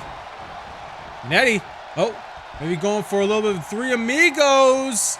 And no, counter into the chop block. The champ. Again, these guys know each other very well. I mean, to be fair, their matches were more than 20 years ago. There's a springboard DDT by Eddie, so who knows what type of new tricks these old dogs put in their books to kind of surprise the other. Of course, both guys having so many different rivalries after their rivalry. Like I think Eddie with Kurt Angle, with Batista. Now Edge, wait a minute. He's going to the top rope. He's going to fly off into a crossbody onto Eddie on the outside. You gotta think Edge, of course, with the likes of John Cena, Triple H, Undertaker. Crazy, crazy rivalries for these two men. And there is, oh, nice tilt-to-roll arm drag by Eddie. Of course, champion's advantage in this matchup once again. If Edge gets counted out or disqualified, he will lose the match, but keep the championship. And now Eddie with a suicide dive, but he missed the mark. And now Edge gonna take advantage and into the knee, right at the side of the head of Eddie. And now just throws him inside the ring here. Edge now gonna stalk his prey a little bit. Now Eddie going back to his feet here. You know, Edge kind of late to get back inside the ring, and he caught with a clothesline. I don't know what Edge was thinking there, but what is this? Oh, looking for Gory Bomb? Gory Special? Looks like the Gory Special from Eddie Guerrero here. Wrenching those shoulders, that back of Edge. But Edge, oh, shoulder, the elbow right into the arm drag counter. You can see him clutching at the back there. Oh, nice drop kick by Eddie. Now Edge crawling to the corner, but Eddie has it scouted into another clothesline. Sends down the champ, quick cover, hooks the leg, one, no. Edge gets the shoulder up. But Eddie, he's gonna go up to the top. And there's the frog splash, no! Edge now asks him to get up, no. Counter into the Hurricane Rana. No! Very nice plancha there. And now with this, oh, whoa, T-bone suplex or exploder. The exploder suplex by Eddie. Now Eddie, a little combination of strikes here under the champ. Oh, and working over the lower back once again. Might be the target of this match for Eddie to work over the lower back of the champ. Of course, Eddie has so many moves that, oh, just works over the back. You got to think about the frog splash, the three amigos, the lasso from El Paso, and of course this, another gory special coming for Edge here. Edge in the middle of the ring. Will we see a new WWE champion? Edge, what's he gonna do? And no, once again, with the elbow and arm drag, and that's all that Edge can muster. Now Edge gonna follow up with a DDT. Now Edge gonna ask him to get up back to his feet. Oh, looking for that forearm strike, but just absolutely countered by Eddie. Now he's gonna do the other arm drag, springboard off the top. Eddie is in full control of Edge right now, into the clothesline. And another clothesline. And now, oh, ducks the line into a drop kick. And Eddie is turned up to 11 here. He is going 100%, as he should, in this matchup to capture the WWE Championship. Edge, on the other hand, I mean, he's been kind of lackadaisical. Never mind. Spear out of nowhere. 1, 2, no. Eddie gets the shoulder up somehow after that spear out of nowhere. The flash spear. And now Eddie, oh, gets caught with a plancha from Edge. A little tit for tat from earlier on in the matchup. Eddie now clutching his back. As Edge, we're looking to, bring Eddie inside the ring. Now Edge gonna follow suit as he, just works over the back of the elbow of the right arm of Eddie Guerrero. Eddie, though, not out of the match just yet. There's a head scissors takedown. And now gonna head scissors the head again. Now just dropping the elbow, top of the head, top of the dome piece of Edge. And of course, in Eddie fashion, raking to the eyes with the boot. I mean, Eddie has to be careful he's not disqualified here. And now Edge back to his feet here. Eddie Guerrero, what's he gonna do here? No, Edge catches him off the ropes into another flapjack. Edge now picking up, no, Eddie with a jawbreaker. Now look at this, I'm gonna pick him up. There's a guy here. Oh, Hangman's neckbreaker. That was a Canadian neckbreaker as well. And now, Edge though, he is champion for a reason. He knows how to get out of tough situations. He's trying to find that kind of way into Eddie Guerrero's like defense here. Oh, maybe looking for that DDT, the Impaler, but no, the execution, but countered by Eddie, leapfrog, and into the tilt-a-roll backbreaker. That is vintage Eddie Guerrero in this match. Eddie, though, gets caught with a few strikes here, and a, man, big headbutt by the champ. No, Eddie pushes him off. And now, oh, just a forearm right to the side of the face. And right to the small of the back, Eddie. Just going on all cylinders right now. Full-fledged. And once again, he's going to pick him up into the kind of the same. Nope. Almost a Canadian neckbreaker again. No, counter into a counter into a counter. Now Edge. Oh, look at these chops here. He's trying to come back in this matchup. No, Eddie. With a few elbows. No, both guys going blow for blow here. Punch for punch, kick for kick. Into the corner goes Eddie. Oh, there's a big forearm by Edge, and down goes the challenger. And that Eddie just trying to drag himself to the top here, or to the standing position, but there's Edge to meet him with a stunner. And Edge, what is he gonna try for here? Going for a big splash, and he catches it. Oh my, right on the money, bullseye onto the stomach of Eddie, but Eddie with a jawbreaker. He is not out of the fight just yet. There is no quit between champ and challenger in this matchup. There is that vintage facebuster by Edge on the outside, though. And now, both guys on the outside. 2 of 4 count by the ref. I don't think either guy wants a count out victory. Edge saying, bring it on, Eddie. This is a big match for both of them. Championship and tiebreaker on the line here. And now Eddie gets thrown. And Edge gonna go back inside the ring. Is he gonna win by countout? Oh my! He might win by countout. No. The ref starts the count again. Edge goes back to the outside. I think he knew that Eddie wasn't going to make the count. And very, very honorable by Edge, but I don't know how smart it is.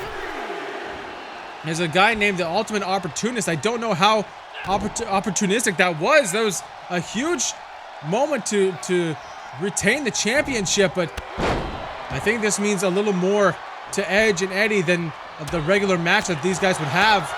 This combination into a spear by Edge. Edge with the second spear of the matchup. Will Eddie kick out 2, 3, and no, Edge retains the WWE Championship.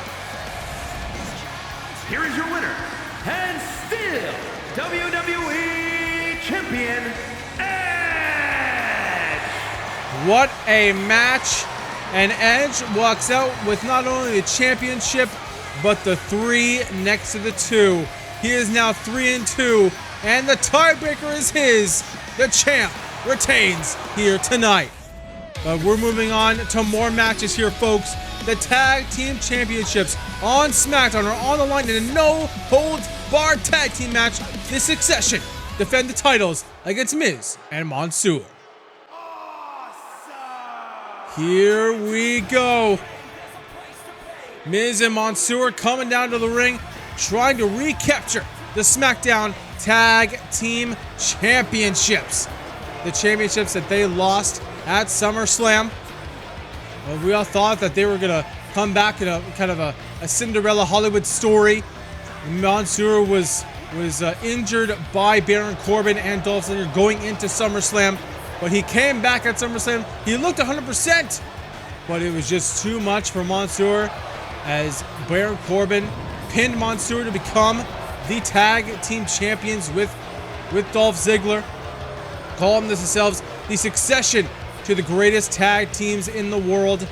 They are now the tag team champions on SmackDown. But Miz and Mansoor, they want those championships back. And it's been a hell of a road between these two teams. You know, backstage assaults, you know, just tauntings back and forth, some trash talk.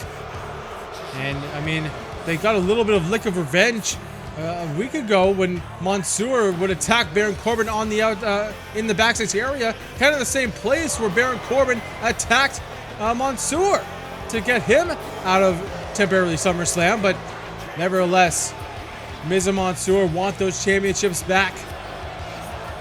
They want to be at the top of the SmackDown Tag Team game once again.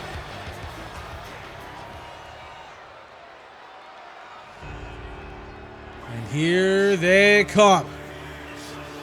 The Tag Team Look at this. Not even coming out with the Tag Team Championships. I'm being told they're actually right next to me here at the announce table.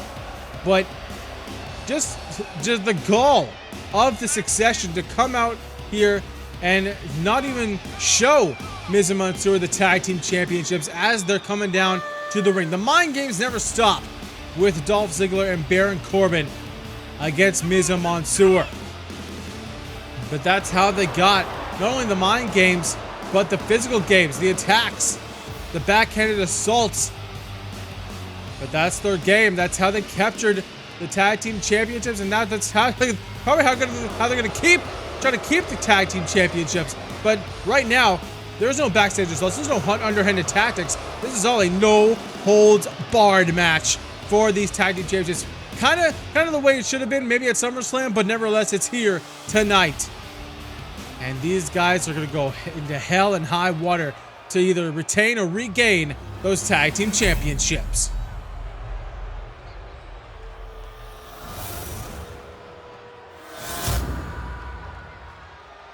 The following contest is a Tag Team Extreme Rules match and is for the WWE SmackDown Tag Team Championship.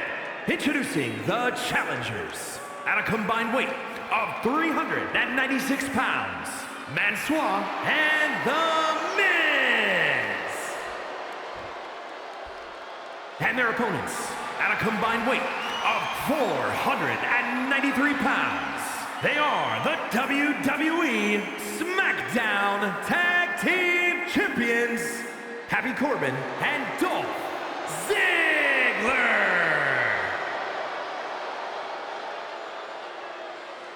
Damn, no jubilation from any team in this matchup. No joy, even a snicker.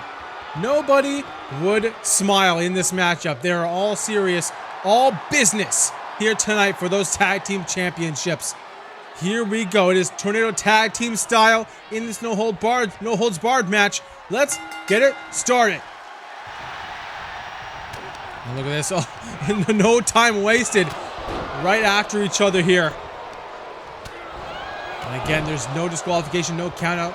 But the pin or submission has to happen inside the ring for these two teams. There's a German suplex from Dolph Ziggler, followed up by a DDT. And now look at this. Corbin picking up the Miz into a Falcon Arrow. And on the other side of the ring, into a leg stretched, abdominal stretch. Something weird by Ziggler.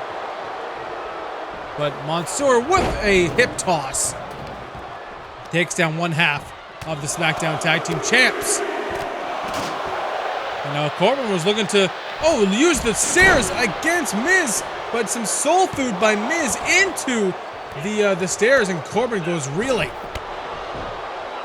And now, look at this. Mansoor looking for a suicide dive into Ziggler, but Ziggler was trying to run to help Baron Corbin on this side of the ring. Look at this. Oh, nice arm drag by Mansoor. Mansoor looks like he is okay following that crash and burn from the suicide dive. Now, oh, Manhattan drop by Mansoor. And now Ziggler just inside the ring, and Corbin gets taken out by Miz and Mansoor. And now Miz and Mansoor are going to go right back inside the ring and look to go after Ziggler, but Ziggler waiting for the Miz. And Miz gets taken out. And now the Miz grabbing a sledgehammer and right into the midsection of Corbin. And now you can hear the crowd here tonight. They want tables in this matchup. But right now, the Miz is quite sufficient in that sledgehammer game against Corbin. He's doing just fine without the tables. There's a big time clothesline by Corbin. There's an enziguri by Mansoor. And now, oh, snap German from Mansoor as well. Both sets of guys inside and outside the ring here is, again, all legal in this matchup. And another Manhattan drop and a DDT by Corbin. And once again, Ziggler going for that leg-holded abdominal stretch type deal. And right now, the Miz can't do anything about this as he's getting held by Corbin here. But no help needed as Mansoor with another hip toss. And there's a choke slam by Corbin. Corbin right onto the cement as well. There's a moonsault from Mansoor. And a snap DDT to follow up.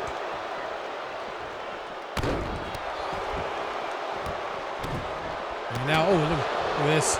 Miz just working over the limbs of Corbin. And now inside the ring with a snap and neck breaker goes Ziggler.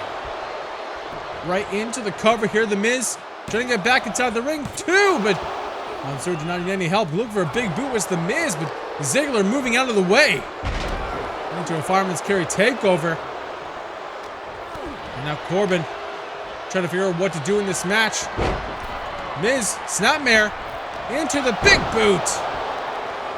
Look at this. Now Miz and Mansoor and Corbin, kind of the main benefactors of this rivalry here.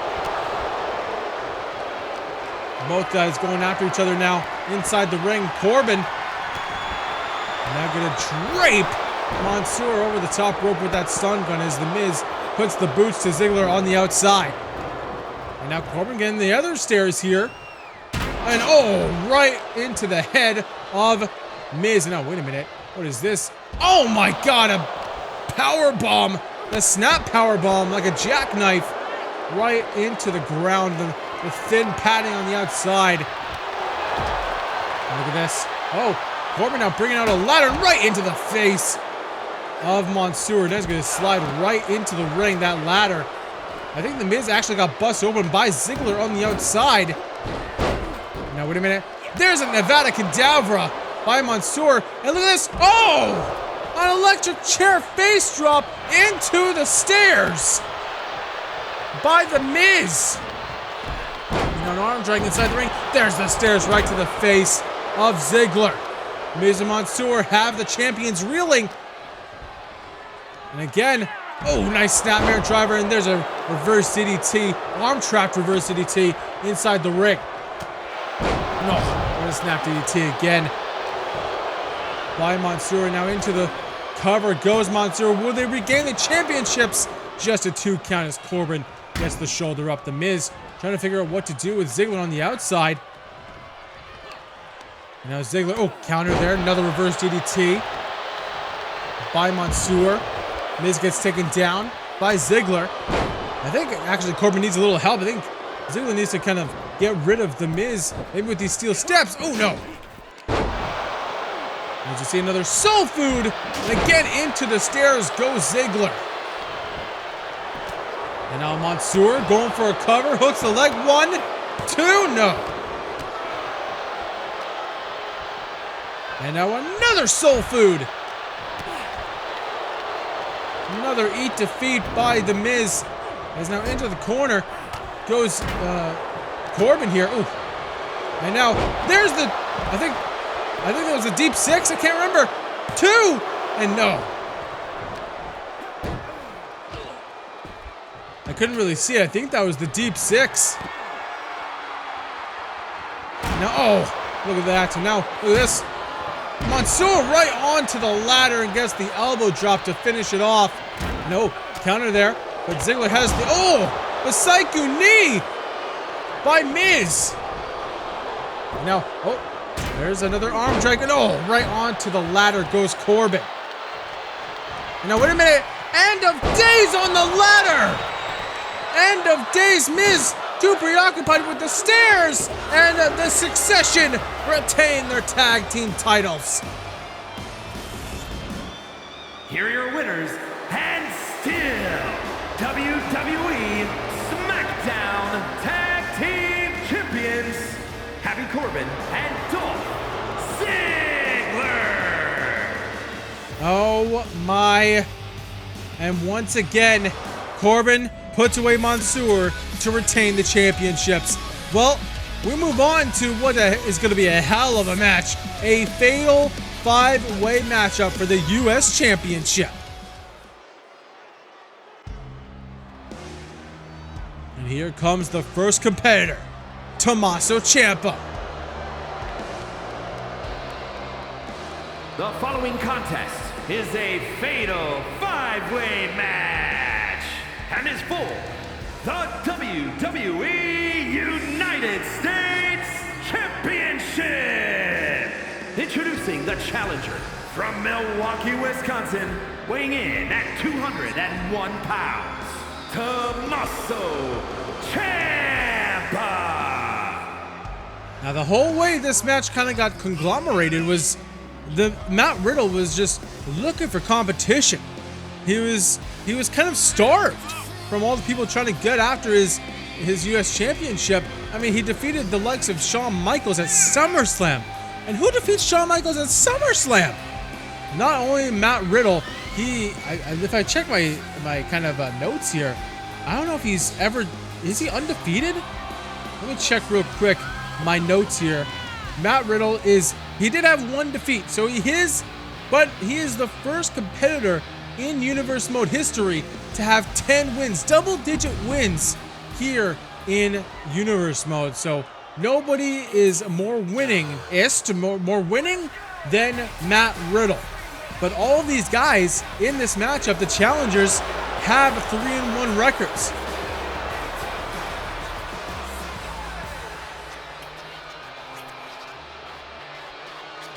And from Atlanta, Georgia, weighing in at 220 pounds, Austin Theory. Well, Matt Riddle, after his kind of win over Shawn Michaels, just told the Raw brass, hey, listen, I just want competition. I don't care who it is or however many there is. I want everybody and anybody.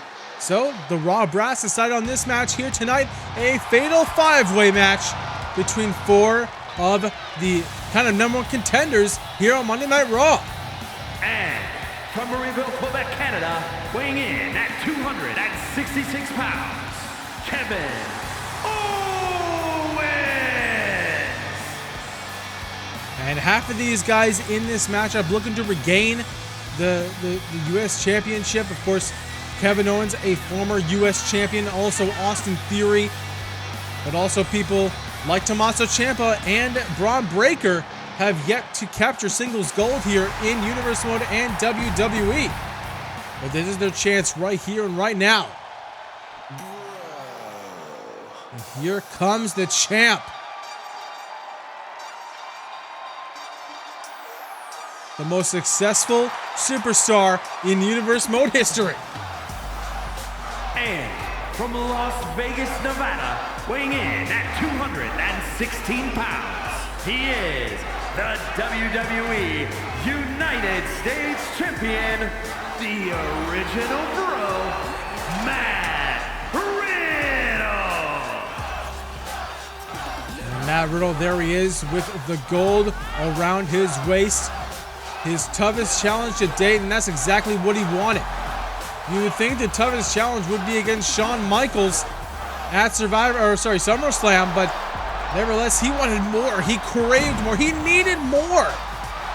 The junkie that is Matt Riddle wanted more competition, and this is exactly what he got. With Austin Theory, Kevin Owens, Bron Breakker, and Austin Theory. Did I say Austin Theory already? Tommaso Ciampa.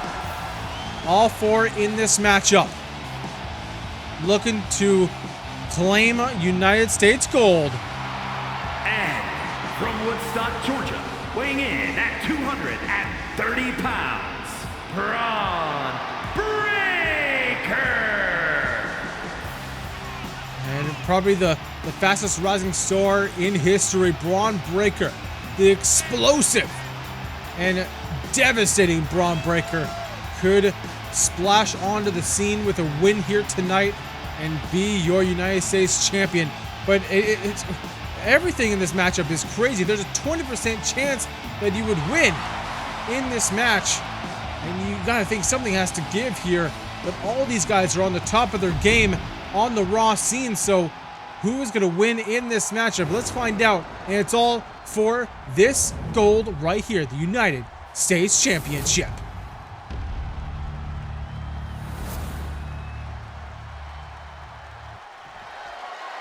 And there it is.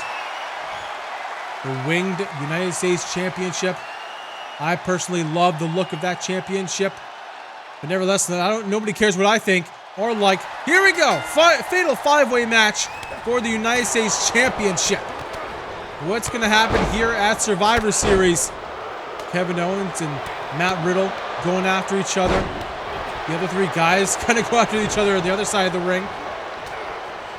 Now, look at this, Matt Riddle. Oh, looking for something. Bron taking down Austin Theory. And there's a German suplex by the champ. Back suplex by Breakker. And now Austin Theory with a snap suplex here. As you see, Fisherman Buster by Matt Riddle hooks the arms into a bridge, but no, Theory is right there to break it up. And now Ciampa, maybe some knees, into the midsection of Owens. And you see Riddle now, going after the thighs of Breakker, trying to kind of weaken him down for some submissions, or maybe later on in the matchup. Breakker, though, legs working just fine as he military presses and drops Riddle down. And there's a clothesline to follow up onto Ciampa. And there's a leg lock by Austin Theory, but there's Owens to break it up. And now Tommaso Ciampa on the other side of the ring grabs a chair. No, Riddle was trying to meet him on the other side, but there's a chair shot for your troubles. Oh, another one. And Riddle working over the champ with those chair shots. Inside the ring, there's a springboard DDT by Owens. And there's a cover. One, no. And now Riddle going for a Kimura lock onto Tommaso Ciampa.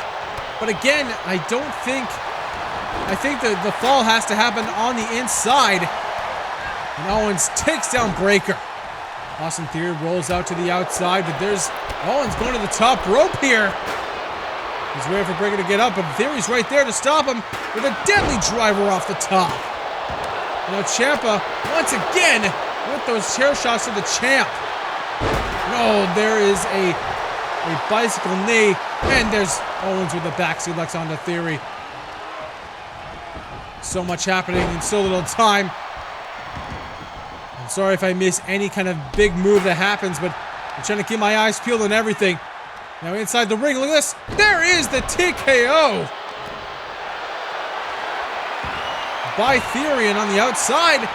And there is a stun gun on the apron. And Riddle now gets counters Kevin Owens here as Theory brings in a kendo stick. No. And Breakker's about to way. Big flying clothesline. And another one. Tommaso Ciampa taking out Breakker and Theory. And now Lace on the outside. There's a gut wrench. And he's going to follow through with another one. The deadlift onto Owens, and that is not easy. There's a dropkick to the side of the face from Breaker onto Ciampa. And now a suplex. Oh!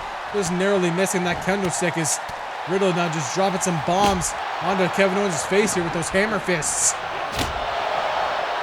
And now, Breaker just broke the kendo stick over the face of Theory and followed it up with a standing moonsault. Just got a 1 count.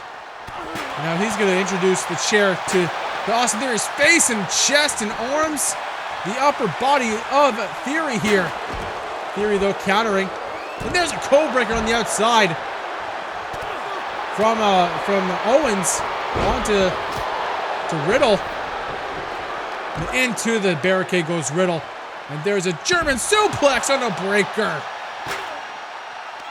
The match has split the outside. Nobody inside the ring, and nobody can get the count. Nobody can make the fall. So right now, Riddle has everybody where he wants him. And looking for a big suplex is Ciampa. No. And into the barricade goes Owens as well. Oh, shoulder tackle by Breaker. Ciampa brings Breaker, introduces him to the steps. Riddle, he's taking the long way around. As you see, a Schwein. And, oh man. Just a lot of big moves happening at the same time here. Schwein by Ciampa, German suplex. And look at this. All the way slam by Owens. Oh, Breaker. I think he may have clipped the corner of that barricade there. And into the ring goes Owens. Austin Theory, he gets crashed into the... Oh, wait a minute. Crashed into the steps. Never mind. The Bro Derek in the middle of the ring onto Owens. 1, 2, and no. Owens gets the shoulder up. Breaker inside the ring now. He's going after the champ. Look at this. And gets Alabama slammed by the champion.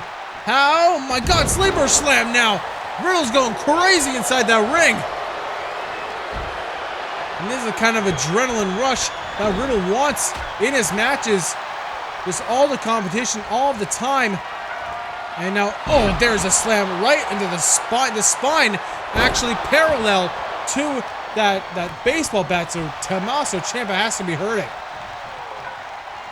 And now, counter, double RKO. There's a big clothesline too. And wait a minute, Breaker. The power of Breaker into the power slam. Into the cover. 1, 2, no. I think Ciampa was also looking for the fairy tale ending, but wait a minute. And now A-Town down by Theory.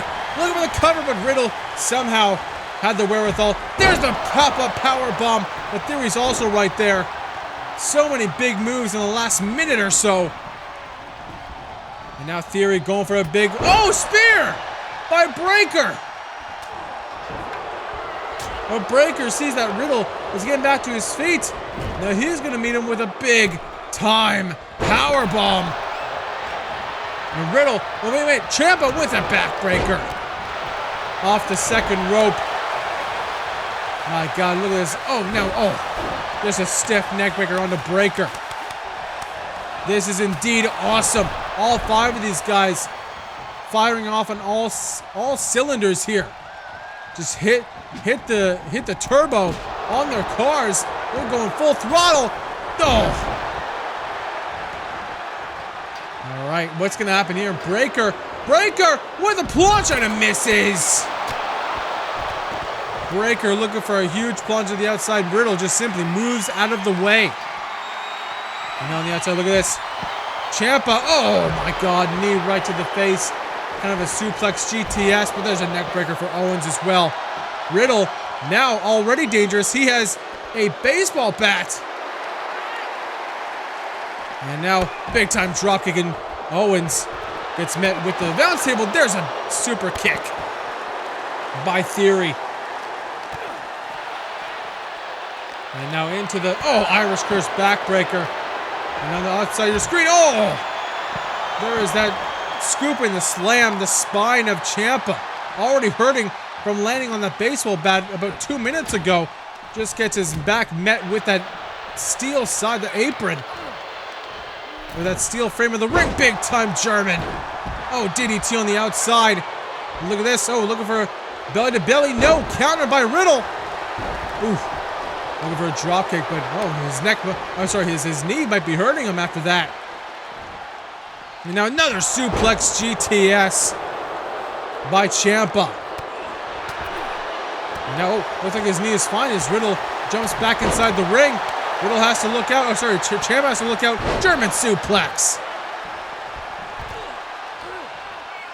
And now look at this, showing off his power. Riddle picks up Ciampa into a powerbomb. Ciampa's head just rattling off those ropes on the way down. Now Owens gonna come back inside the ring. Sees Breaker in a harrowing position here. He's gonna meet him.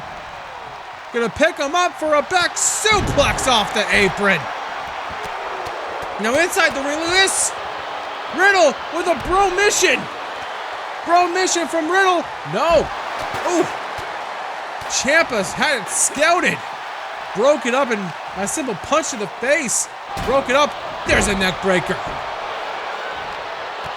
Ciampa now wants Riddle to get back to his feet here. Going for a neck breaker, puts him down. You can see in Theory and Breaker taunting at each other, saying they want to bring it.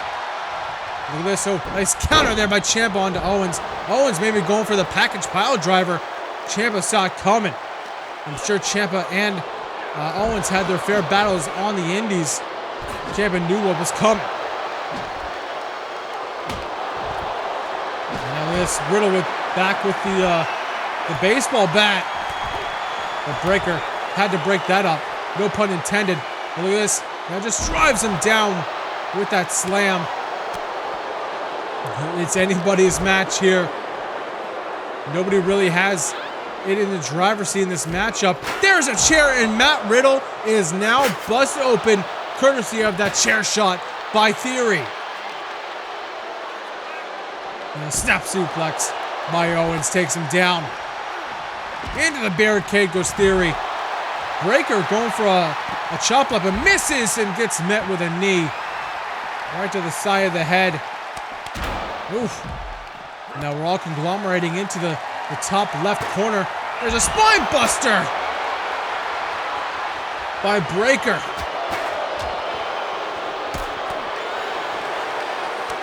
And now, Ciampa gets thrown to the other side of the ring. And, nice face buster by Matt Riddle. And I can see Bron Breaker trying to make his mark in this matchup. Gonna suplex Matt Riddle. And there's a neck breaker by Ciampa. What is gonna happen here? Who is gonna take that one leap and walk out of here with the United States Championship?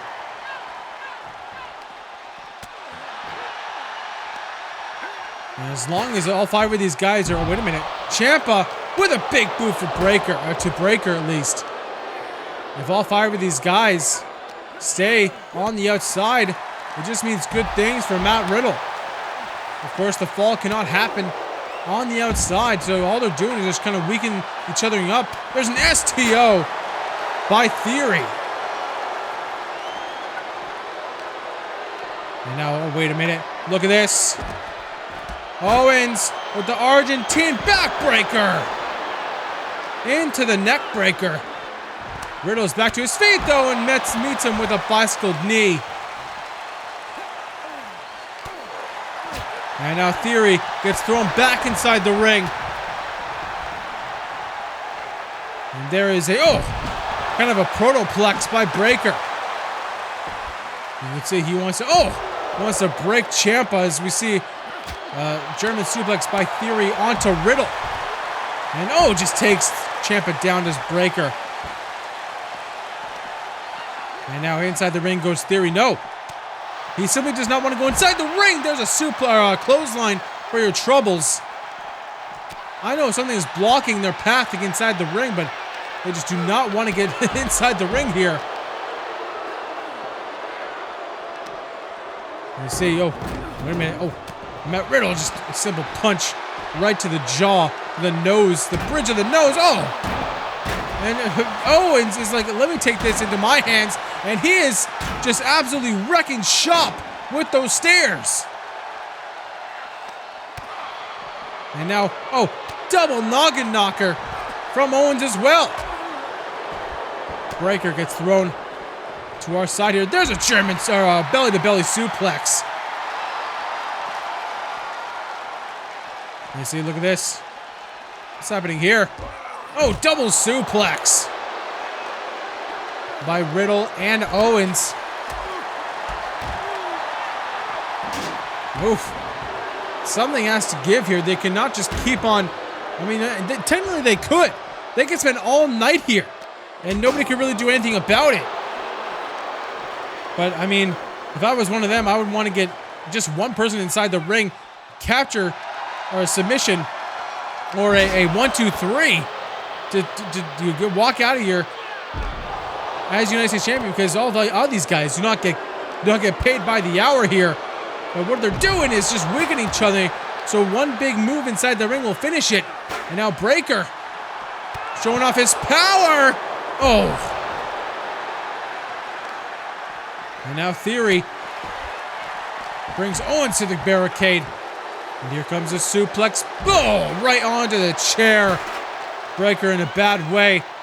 Look at this, another swing by Ciampa here. Oh, Owens gets got into the barricade. Into the barricade goes Riddle as well.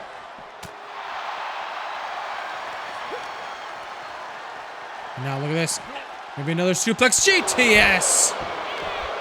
G2 suplex. I mean, there's not much to really call right here and right now. Let's see, wait a minute. And a DDT. And now Ciampa, he's going to go under the ropes here, under the ring here for another kendo stick. Another Singapore cane. No! Just kind of threw that. Oh my God! The throw by Braun Breaker. And right now, the only one that's kind of up on his feet is Breaker. And Breaker kind of needs to get somebody inside the ring. He needs to finish off this matchup, but he's not doing it. These guys just want to maim each other, just want to damage each other, hurt each other.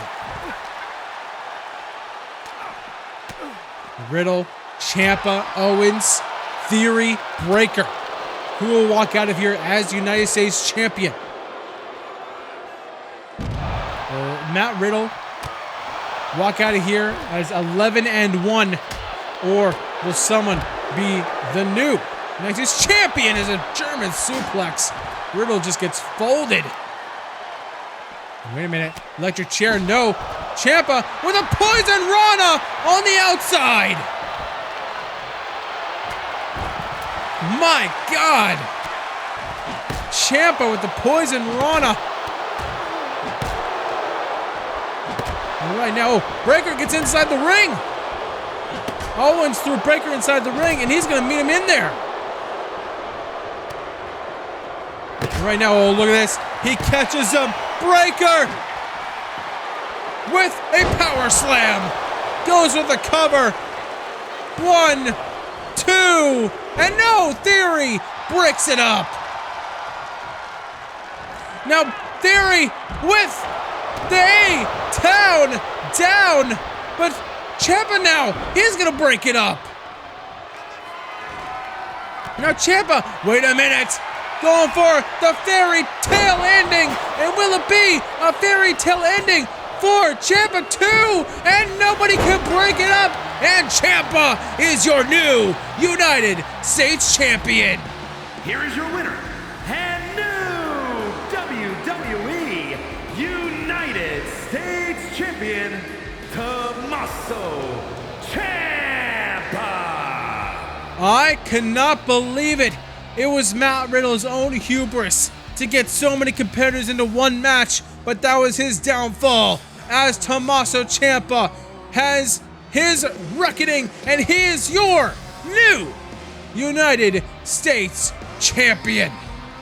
Unbelievable new champion here at Survivor Series. That person is Tommaso Ciampa. Oh, I am exhausted after that matchup, but we have to keep going. We got more matches on the docket, including this one. SmackDown Women's World Championship. Shayna Baszler versus Rhea Ripley. The following contest is scheduled for one fall and is for the WWE SmackDown Women's World Championship. Here comes the challenger, the submission magician known as Shayna Baszler, the former Women's World Champion on SmackDown, losing that championship like kind of any other championship at SummerSlam in that triple threat match between her, Rhea Ripley, and Candice LeRae. But this time it's a little different. Shayna Baszler gets her rematch here, but Rhea Ripley, if she wins, it's a little complicated, but Ronda Rousey, the Women's Money in the Bank winner, told Rhea Ripley that if she wins against Shayna Baszler, that she will cash in Money in the Bank to make it a second matchup. So essentially a gauntlet match. But the thing is, we haven't really explored the possibility, the situation, if Shayna Baszler wins against Rhea Ripley. Will it become a gauntlet match now for Shayna Baszler? Will Ronda Rousey cash in on Shayna?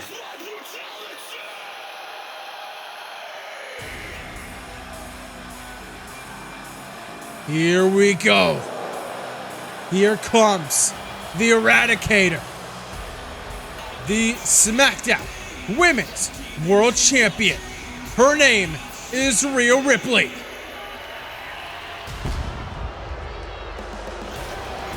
There she is in all her glory, carrying the gold. And what's going to happen here? She's going to have to go through Shayna Baszler, and then in the back of her mind, she has to think about that she has to face the baddest woman on the planet, Ronda Rousey, right after this matchup. That's if she wins. The same thing has to be happening in the mind of Shayna Baszler. Shayna Baszler, of course, best friends with Ronda Rousey, but you can't trust anybody when you're the champion and they're the Money in the Bank holder. Gold and the championship means, the World Championship means everything in this business. You can throw the friendship out of the window. And if Shayna Baszler wins, I think you have to kind of come face to face with the possibility that you're going to have to go through Ronda Rousey. Nevertheless, who wins this matchup has to go through Ronda Rousey. But who knows if Ronda Rousey and Shayna Baszler kind of have an agreement or something, a handshake deal of some sort. But nevertheless, we have to get there. We'll cross that bridge when we get there. Right now, it's about this match.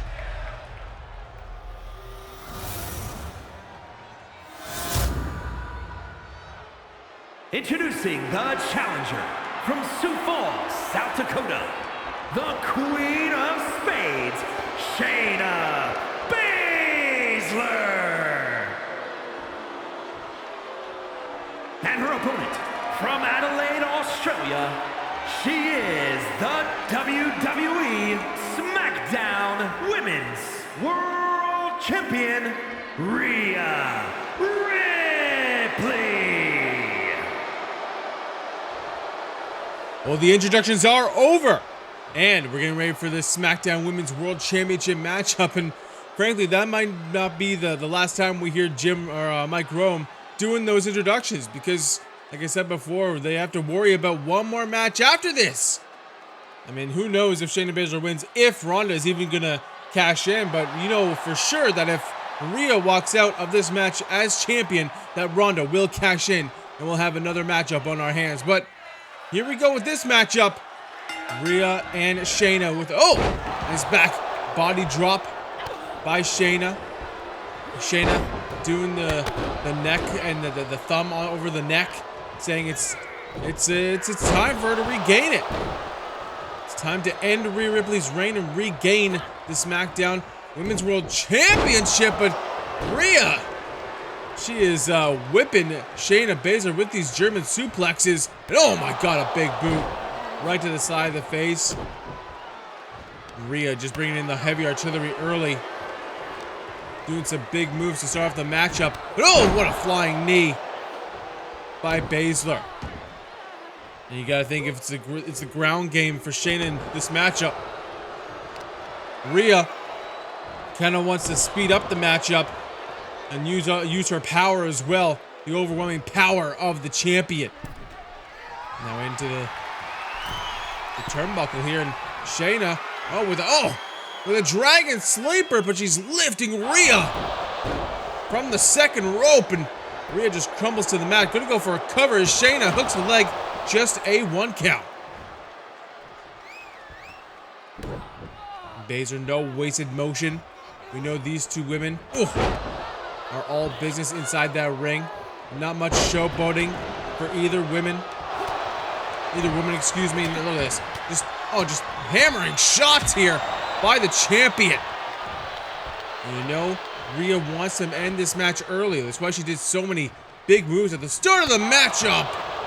She wants to put away Shayna early so she can get, well, she knows that Ronda's just waiting at the gorilla position, just waiting for a moment to come back out here. To be fair, she could come out right now and play mind games with Rhea and just be out here at ringside, but nevertheless, she's doing what she's doing, and Rhea Ripley with a counter to the stomp by Shayna. Now, both women back to their feet here. And Rhea with a forearm. Some blows trading between these two women. And looking for a move, but a shoulder tackle by Baszler, followed by a drop kick right to the unprotected knee area of Rhea here. And now Baszler just ripping at the face of the champion. Again, Rhea, though, with that kick to the midsection, gets back to her feet. Gonna hook her up here. Big time vertical suplex. Textbook by Ripley. And Baszler now, I thought maybe she was going for a suplex of her own, but again, Rhea gonna go for another suplex here. No! Baszler counters into the one and only. And Baszler, the longer this match goes on, doing more damage to Ripley can only mean good things for Ronda Rousey to walk out of here as women's champion. But Shayna Baszler, wait a minute. Rhea wants Baszler to get back to her feet here. Rhea, what's she gonna go for here? Going for a plancha and a flush right on target. Don't usually see Ripley going over the top rope to attack her opponents, but she's trying to bring out some new tricks in her book here, in her hat. And now she's going to slide back into the ring. Baszler now follows suit, but she gets the advantage as Baszler Irish whips Rhea into another back body drop. And here we go, the MMA background of Baszler now coming to effect with those, oh my god, those elbows right to the forehead. Could easily bust Rhea open right now. And the knee right to the side of the head. Wait, what is this? Oh my god, just ripping at the knees of Ripley. Now trying to separate them from the joint there, but right now, Baszler, methodical.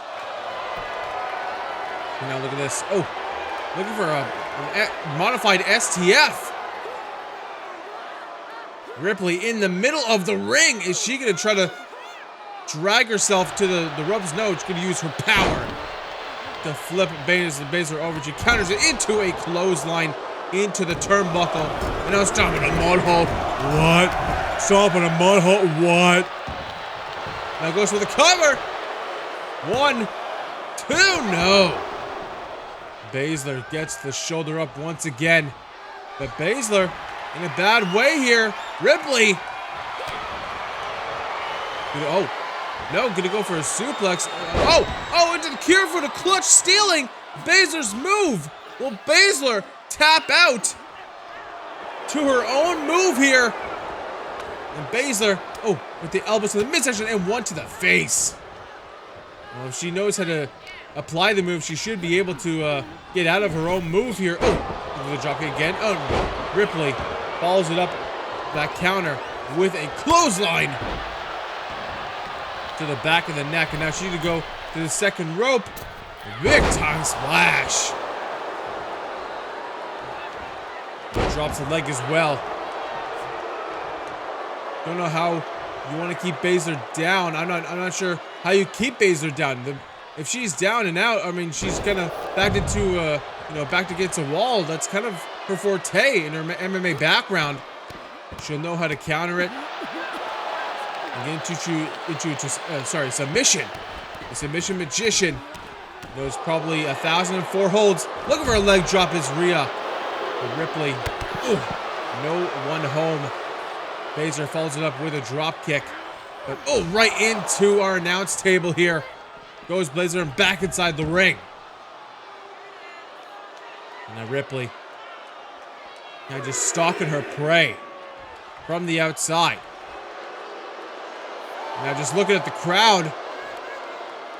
I'm not sure who the crowd is behind here in this matchup. You got to think it's a little bit of Rhea Ripley, but I don't think it's 100%. Baszler gets the upper hand in the ring, and that's classic Baszler. She goes after that. Soul food. She goes after that. The joint manipulation of her opponents here. And now, once again going after that arm, that elbow. Once again mounts Ripley and just the hammer fists right into the elbows. The point of the elbow into the head of the champion. And that's what Baszler is known for. That 90-degree elbow stomp right into the mat. Oh, man. Ripley in a bad way here. Ripley just Baszler doing absolutely what she wants here in this stage of the matchup. And now going for a spinning toe hold. Going for all the joints is Baszler, but kick there by Ripley.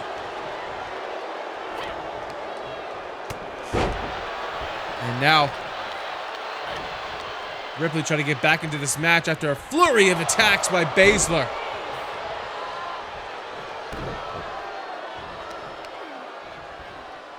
And look at this. The stomps to the chest of Baszler.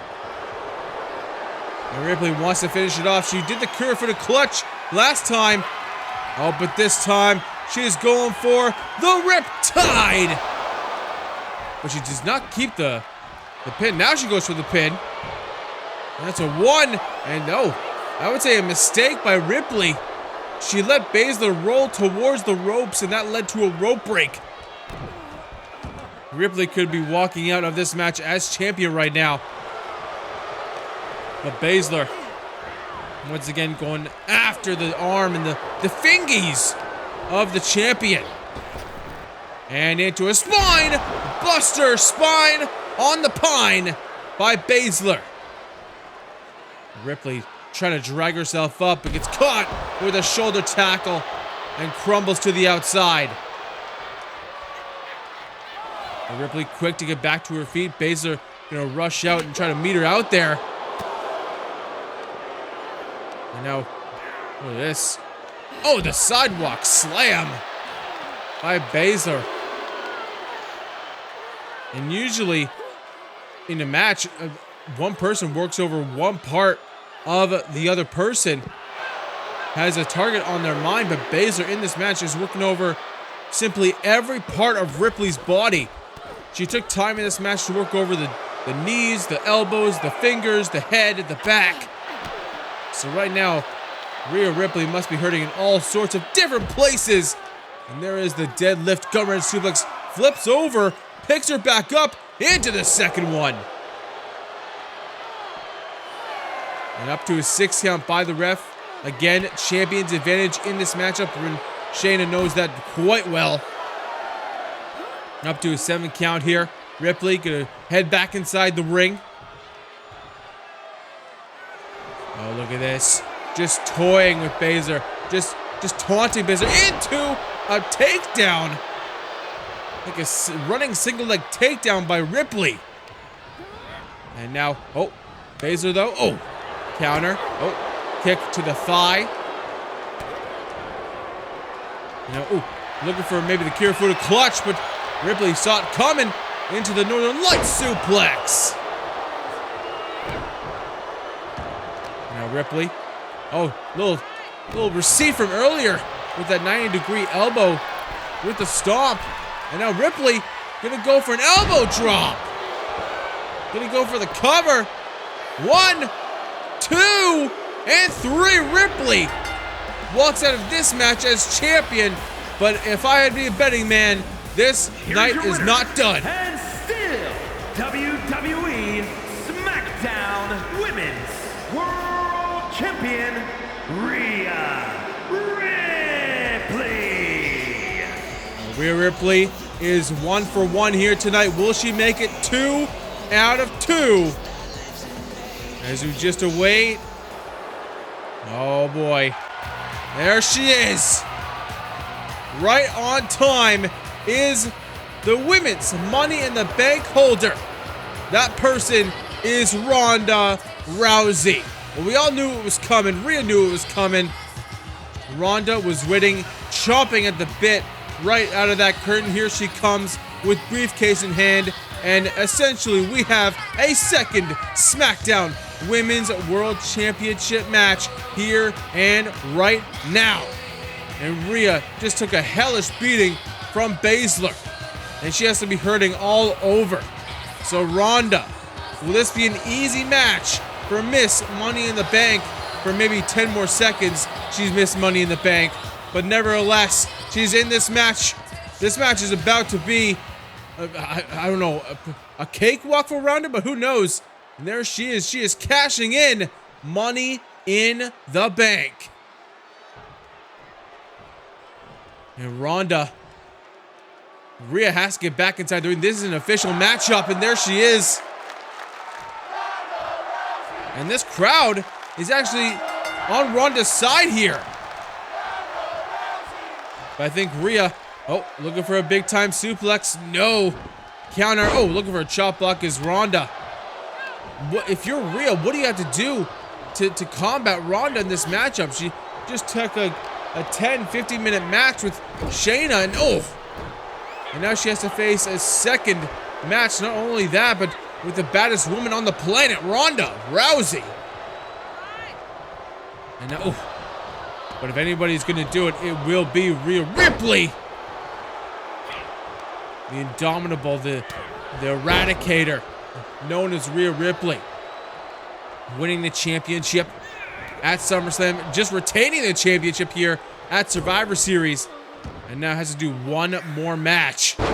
Ronda, though, I mean, you would think Ronda would try to rush to a pin or submission, but right now she's looking to do more damage to the joints of Rhea, the ones that are already damaged by the match before from Shayna Baszler. No, there's the kick to the elbow here. You know, I assume it'll only take one big move by Ronda, maybe the Piper's Pit or submission of some kind, and Rhea might be down and out. We might have a new SmackDown Women's World Champion, but Rhea just kind of rushing Ronda on the outside into a Northern Lights suplex. Takes her down. And you know Rhea is not going to make it easy for Ronda. Now, just takes her down with that arm bar.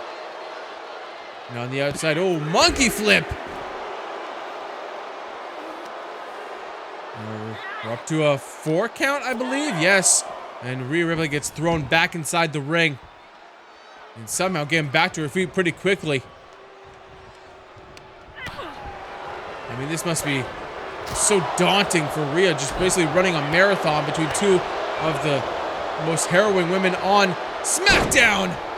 There is, looking for a little bit of a rock bottom there, but it was in the ropes. Maybe a little solace for Rhea Ripley to just be so close to the ropes. Automatic rope break, and now Rhea catches the foot and just swings it, using her power to great effect.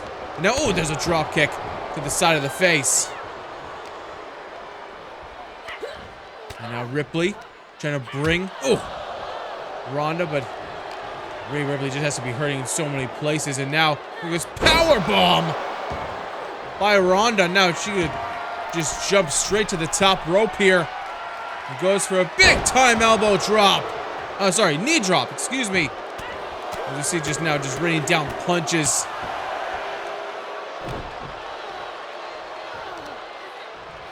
And no, Rhea gets Ronda into the dragon screw. Yes, Ripley just showing off her power. The boastfulness of the champion. And so far, it's been kind of back and forth between these two women. You know, surprisingly, I think Rousey would be in the driver's seat in this matchup. But Ripley, enziguri onto the arm of Ronda, another takedown.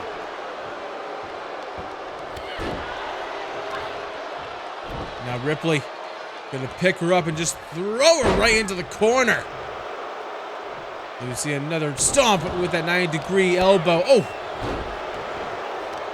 Oh, back and forth kicks by both challenger and champion. Ronda, though, maybe getting the better of the champion. And now the match spills to the outside once again. And I don't think Rhea saw that. Oh, maybe she did. Maybe coaxing Ronda Rousey get back or get outside of the ring. And now, with another armbar takedown. And we know what Ronda wants to do in this matchup. She's been pretty much 100% going after the arm of Ripley. And now backdrop driver on the outside. Up to a 6 count now. Ripley goes right into the stairs. And you know Ronda wants to walk out of here as champion, so she's going to go back inside the ring. And she's taunting Rhea now. Rhea was taunting Ronda before, but now Ronda, receipt. I know, looking for the Piper's Pit. And no, counter by Ripley. Like I said before, you have to know, that one big move from Ronda might be the end of Ripley's reign of the SmackDown Women's World Championship.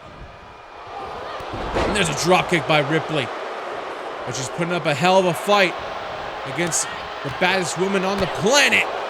And now, gonna hook her up with an ankle lock. Ankle lock. And now hits the figure 4.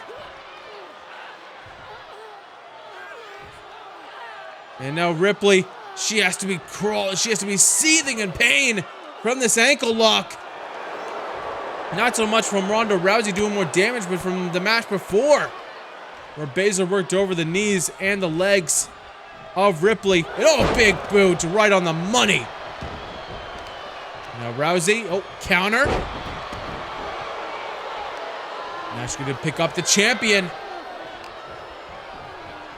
And once again, just wrenching on that shoulder and elbow right into the mat. Ronda, now looking to go back to the top. Maybe looking for the elbow, the knee drop once again. No, wants Rhea to get back to her feet. And it looks like maybe a little too far for Ronda. Ripley, though, picks her up. Into the suplex, the power. How does she have this much power still in 2 consecutive matches with a huge vertical suplex? Just laying down some boots, and now the straight punches right to the forehead of Ronda. Now, more stomps. Keeping Ronda grounded into the drop kick. And things are not looking good for the challenger. Rhea Ripley is firing off on all cylinders in this matchup. Short arm clothesline picks up Rousey into another one. Maybe looking for a trifecta. No. Into the ripcord, into the drop kick. Beautiful combination by the champion. Exactly why she is the Women's World Champion. And Ripley now going to pick up Ronda. Into the barricade goes Rousey. And once again, up to a 4 count is the referee. But I don't think Rhea Ripley cares. I mean, she's in her second match, and if she has a draw, then that just means she walks out of here as champion. But I don't know if the character of Rhea Ripley will allow that. Oh my God! Rhea Ripley with a lawn dart into that LED ring post. Ronda, though, back to her feet. And Ronda and Rhea get back inside the ring at the exact same time on that 8 count by the referee. Something has to give in the later stages of this matchup. Oh my. Oh. Thought she was going to go for that ankle lock once again, but just goes after the knee. Drops the leg on the knee of Rhea Ripley. Now going to drag her to the middle of the ring. Oh, looking for Piper's Pit once again. And she gets it. Rhea super close to the ropes though. Oh, Ronda's not done though. Oh, now she's looking for the armbar, but Rhea Ripley's in the ropes once again. That could have been it. And now, oh, Ripley counters it. That could have been a golden opportunity. Pun absolutely intended for Rousey. Oh, super kick. If Rousey just got away from the ropes, hit that armbar, it could have been all over. Could have seen a new champion here at Survivor Series. But Ripley going for a spear in the corner. And now, just whips her right back. Gonna go for a quick cover. Is that it? For Ronda, 2! No. Ronda gets the shoulder up. Ripley picks up the challenger here. Oh, looking for the Riptide. Is she gonna get it? Yes, she is! This time, no. I thought she would go for the cover once again. She is now, once again, close to the ropes though. Is that gonna be it? 2, 3, and Rhea Ripley puts away Ronda Rousey. Unbelievable. Ronda Rousey gets put away, and Rhea Ripley retains her championship in 2 consecutive matches here at Survivor Series. What a champion. What a match times 2. Well, we move on to our main event of the night. It is the men's War Games matchup. The Bloodline, Roman Reigns, Jey Uso, Jimmy Uso, and Solo Sikoa versus Big E, Tyler Bate, Cody Rhodes, and a partner of their choosing. Well, it's all come down to this. This all started because Tyler Bate won a open challenge, a non-title open challenge from Roman Reigns about 3 months back, which led to Tyler Bate getting the opportunity of a lifetime at SummerSlam to face Roman Reigns for that beautiful World Championship here on SmackDown. But nevertheless, Roman Reigns would put away Tyler Bate at SummerSlam, but that would not stop Tyler Bate because Tyler Bate still had a super positive record here on SmackDown. And not only him, but Big E and Cody Rhodes had some hell of a positive records on SmackDown. So things kind of compounded from there. Roman Reigns and Tyler Bate would still be at each other's throats, but then they would introduce the Usos and Solo Sikoa, and the Bloodline would go after Tyler Bate. But then Tyler Bate would get some help. He would get some help as Big E and Cody Rhodes would come to the aid of Tyler Bate, and essentially they're all #1 contenders, kind of the same vein as the US Championship, as there are so many #1 contenders for Roman Reigns' World Championship. But it was just so much bad blood between the both teams that, I mean, a fatal 4-way or a 6-man would not put away the disdain that both teams had for each other. So instead of a World Championship match here at Survivor Series, the SmackDown brass ordered a men's War Games matchup between the Bloodline and the 3 men that were aforementioned. But we don't know of the 4th man on Cody Rhodes' side. Tyler Bate, Big E, they had to find somebody. As the Bloodline make it to the ring, as they await their tag team partner, the other 4th member of the Bloodline, the Enforcer, Solo Sikoa. From Las Vegas, Nevada, weighing in at 250 pounds, Solo Sikoa. And Solo Sikoa. If all goes right for the Bloodline tonight, they have all the momentum going into this. The Usos might be going to the tag team title scene, and Solo might be going after the Intercontinental Championship, but we'll have to see.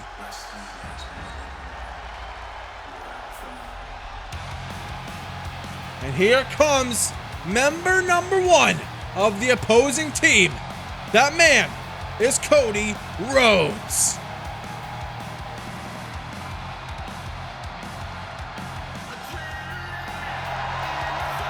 Here he comes.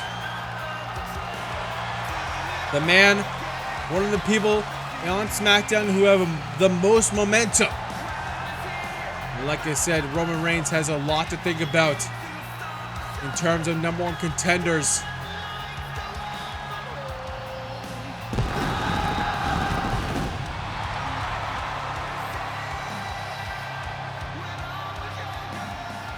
And from Atlanta, Georgia, weighing in at 220 pounds, the American Nightmare, Cody Rhodes. Cody Rhodes heading down to the ring, awaiting his teammates.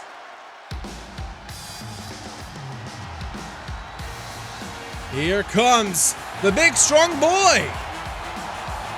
And from Dudley, England, weighing in at 175 pounds, Tyler Bate. Tyler Bate could be the World Heavyweight Champion right now, but he just couldn't get it done at SummerSlam. But he's looking for a little bit of revenge here tonight, not only from Roman Reigns, but for the Bloodline.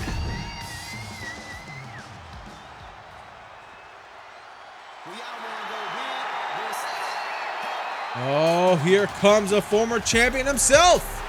And representing the New Day from Tampa, Florida, weighing in at 285 pounds, Big E. Big E coming down to the ring. Just rushing out of the ring. Who did they get as a tag team? Oh my.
There he is, Bray Wyatt. What a pickup for Team Cody, Bate, and Big E. A man who is essentially undefeated here. I think he's 2-0 in our universe mode. Let's check my notes for just 1 second here. He is 2-0.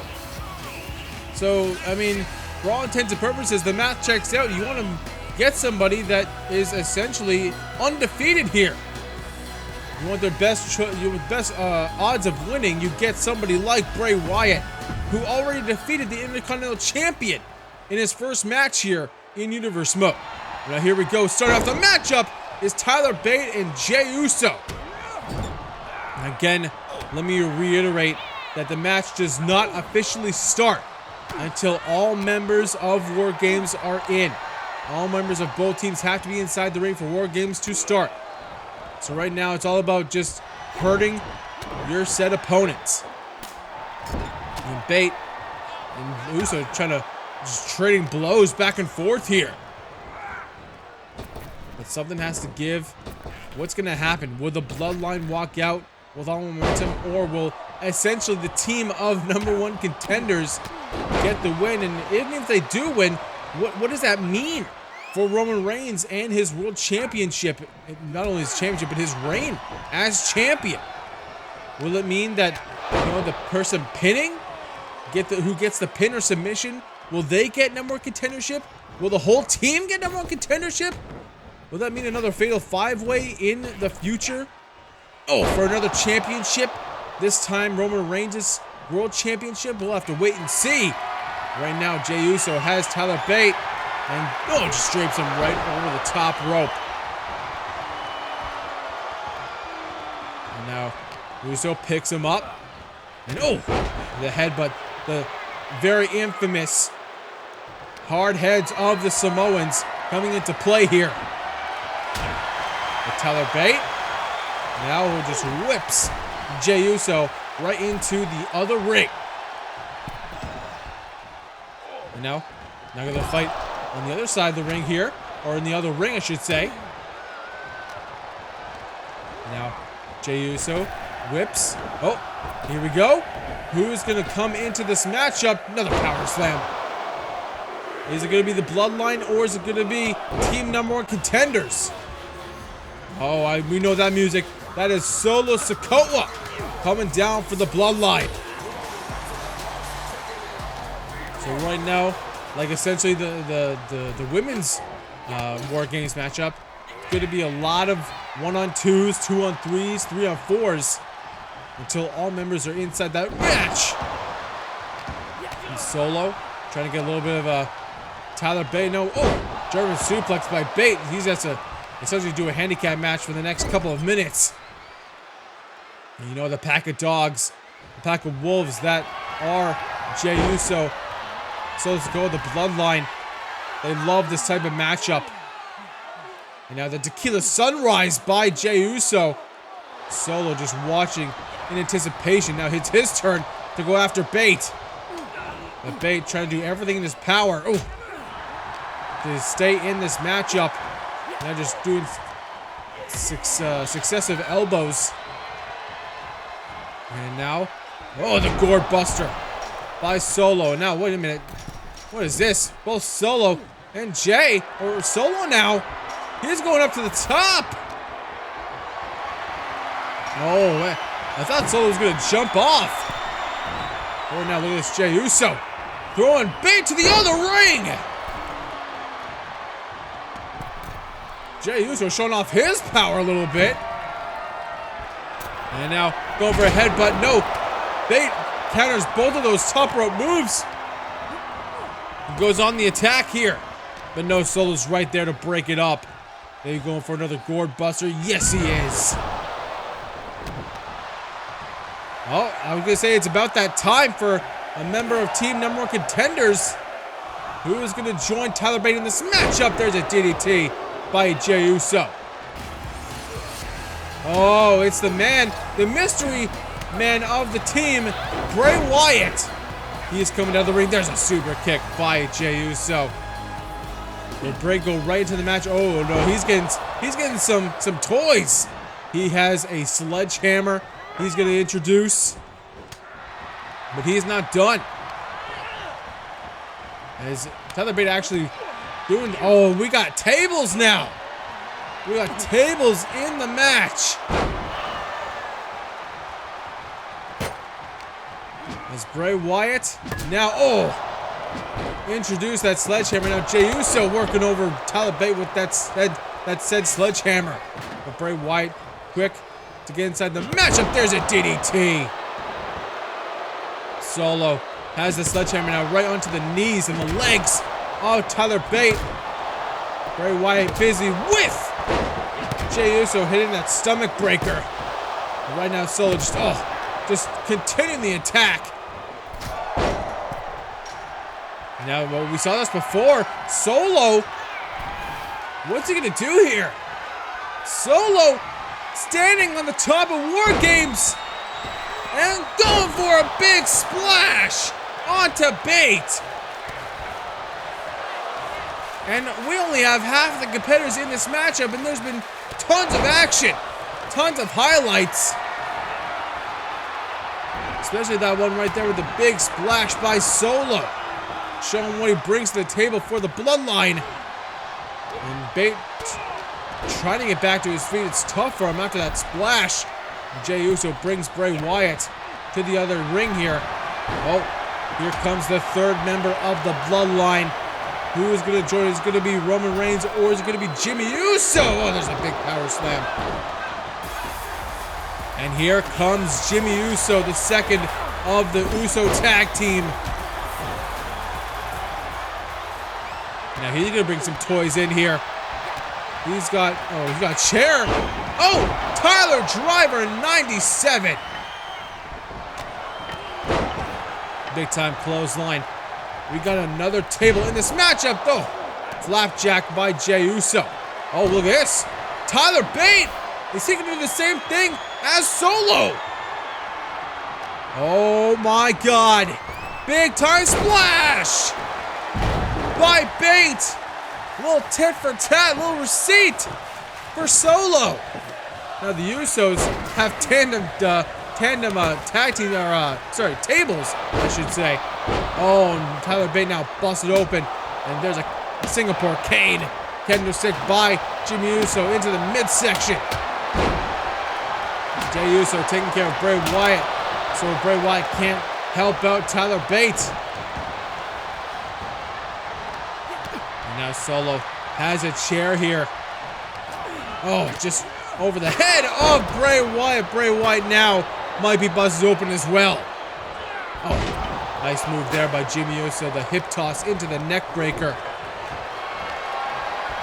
And now into the corner goes Bray Wyatt with a little bit of snake eyes and a headbutt by Jimmy.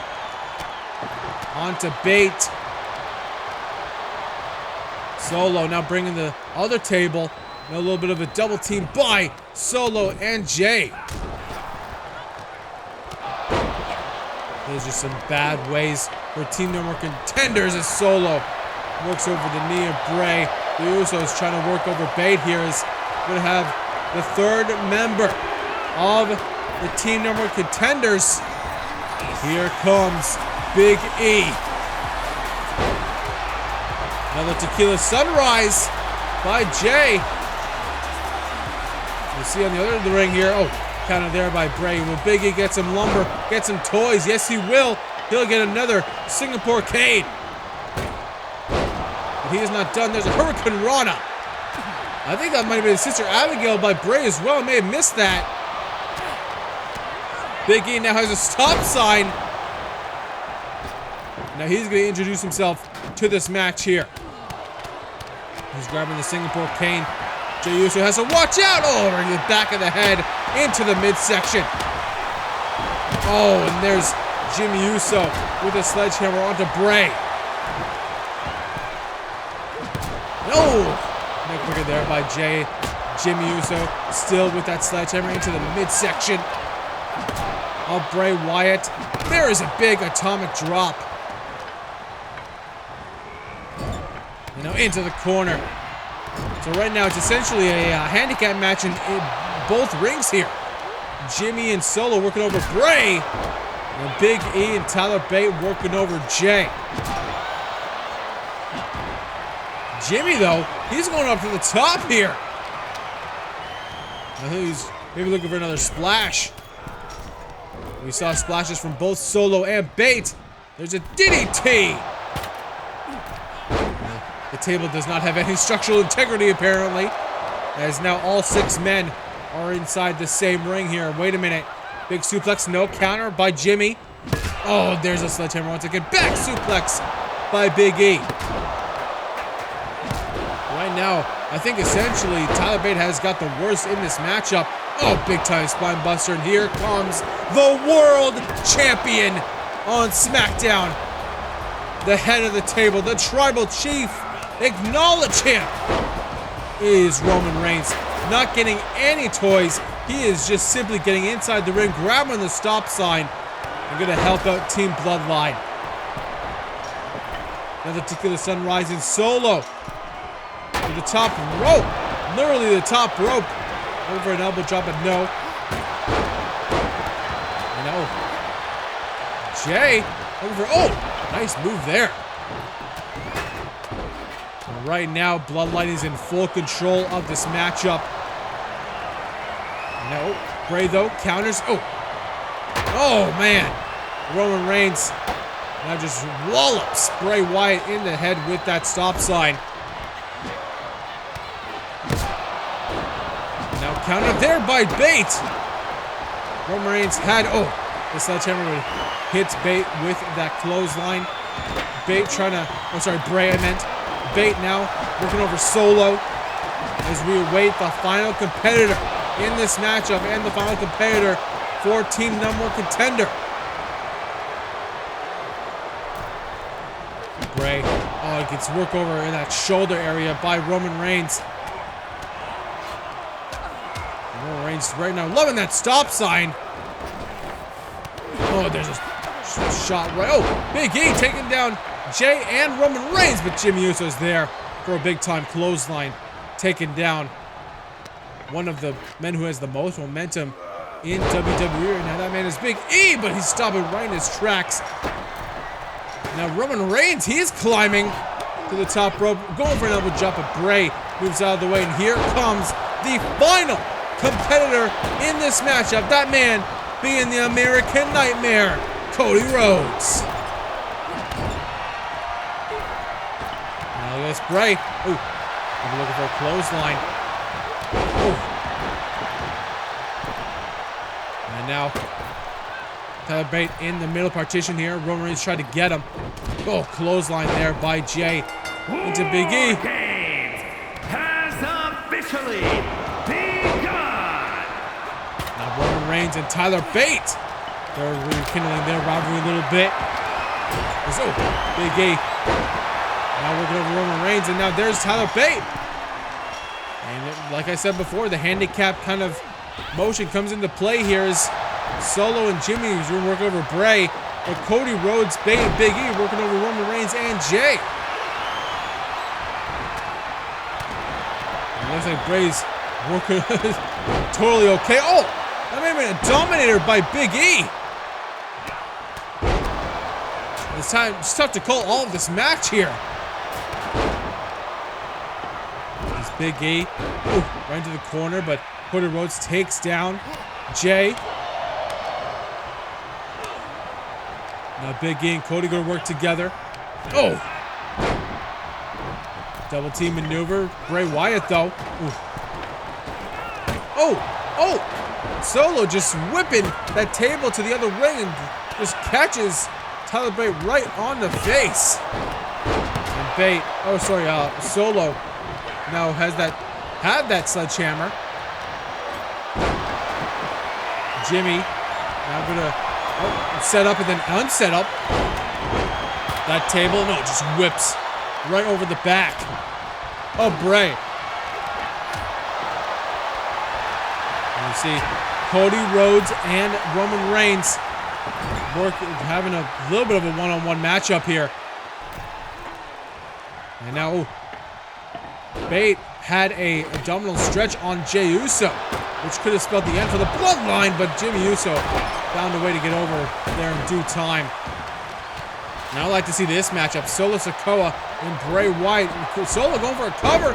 2! And Bray Wyatt with the shoulder up. Bate going for the corkscrew senton. The spiral tap. Now Jay with a small drop. No counter by Bate. Solo looking for the Looking for the Samoan spike. But counter there as Bate now once again counters that Samoan drop. And so many things happening here in this matchup. There is Samoan drop onto the folded table. Now stop sign. Oh, there's a flapjack by Jimmy Uso here. Big time belly to belly by Big E onto the champion. What would happen to the psyche of Roman Reigns if he gets pinned here tonight by, oh, wait a minute, Bray! Oh, he had the mandible claw and he was pinning Solo Sikoa. Oh, roll through into the super kick by Jimmy. And now look at this. Big E has him. Oh! Power slam, and Jey Uso landed, the lower of his back landed on that sledgehammer. Big time power by Big E.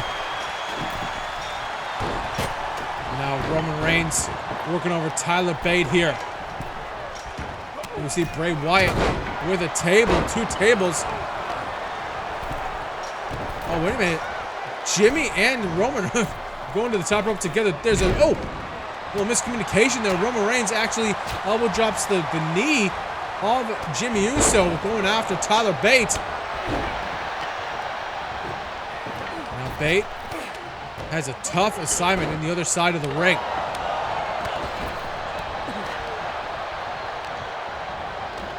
And now look at this. Counter there by Rhodes into a chop block. Oh, look at this. Bray Wyatt with a reverse suplex onto Jey. Going for a cover. 2. No. Big E puts up the table here. It is all in one ring now. All 4 members of this matchup. It looks like Jimmy was trying to go for a pin. Oh, nice clothesline there. Oh, suplex by the champ. Looking for a spine buster is Jimmy. Jey is draped, kind of groggy on that table, but he gets his wind about him. And now, wait a minute. Electric chair drop. And Tyler Bate goes through the table. Now Jey just laying some blows onto Bray Wyatt. Big E throws Jimmy Uso to the other ring here. Bray off the ropes into a Samoan drop. Oh, here comes the airplane spin. And the vertebreaker by Cody onto Solo. Will that be it for the bloodline? No. I think Jey Uso was there to break it up. Airplane spin onto Roman Reigns. And he's gonna go. Oh, he already went the other way. And now going for the cover is Tyler Bate. No. And all 8 of these men are spent already.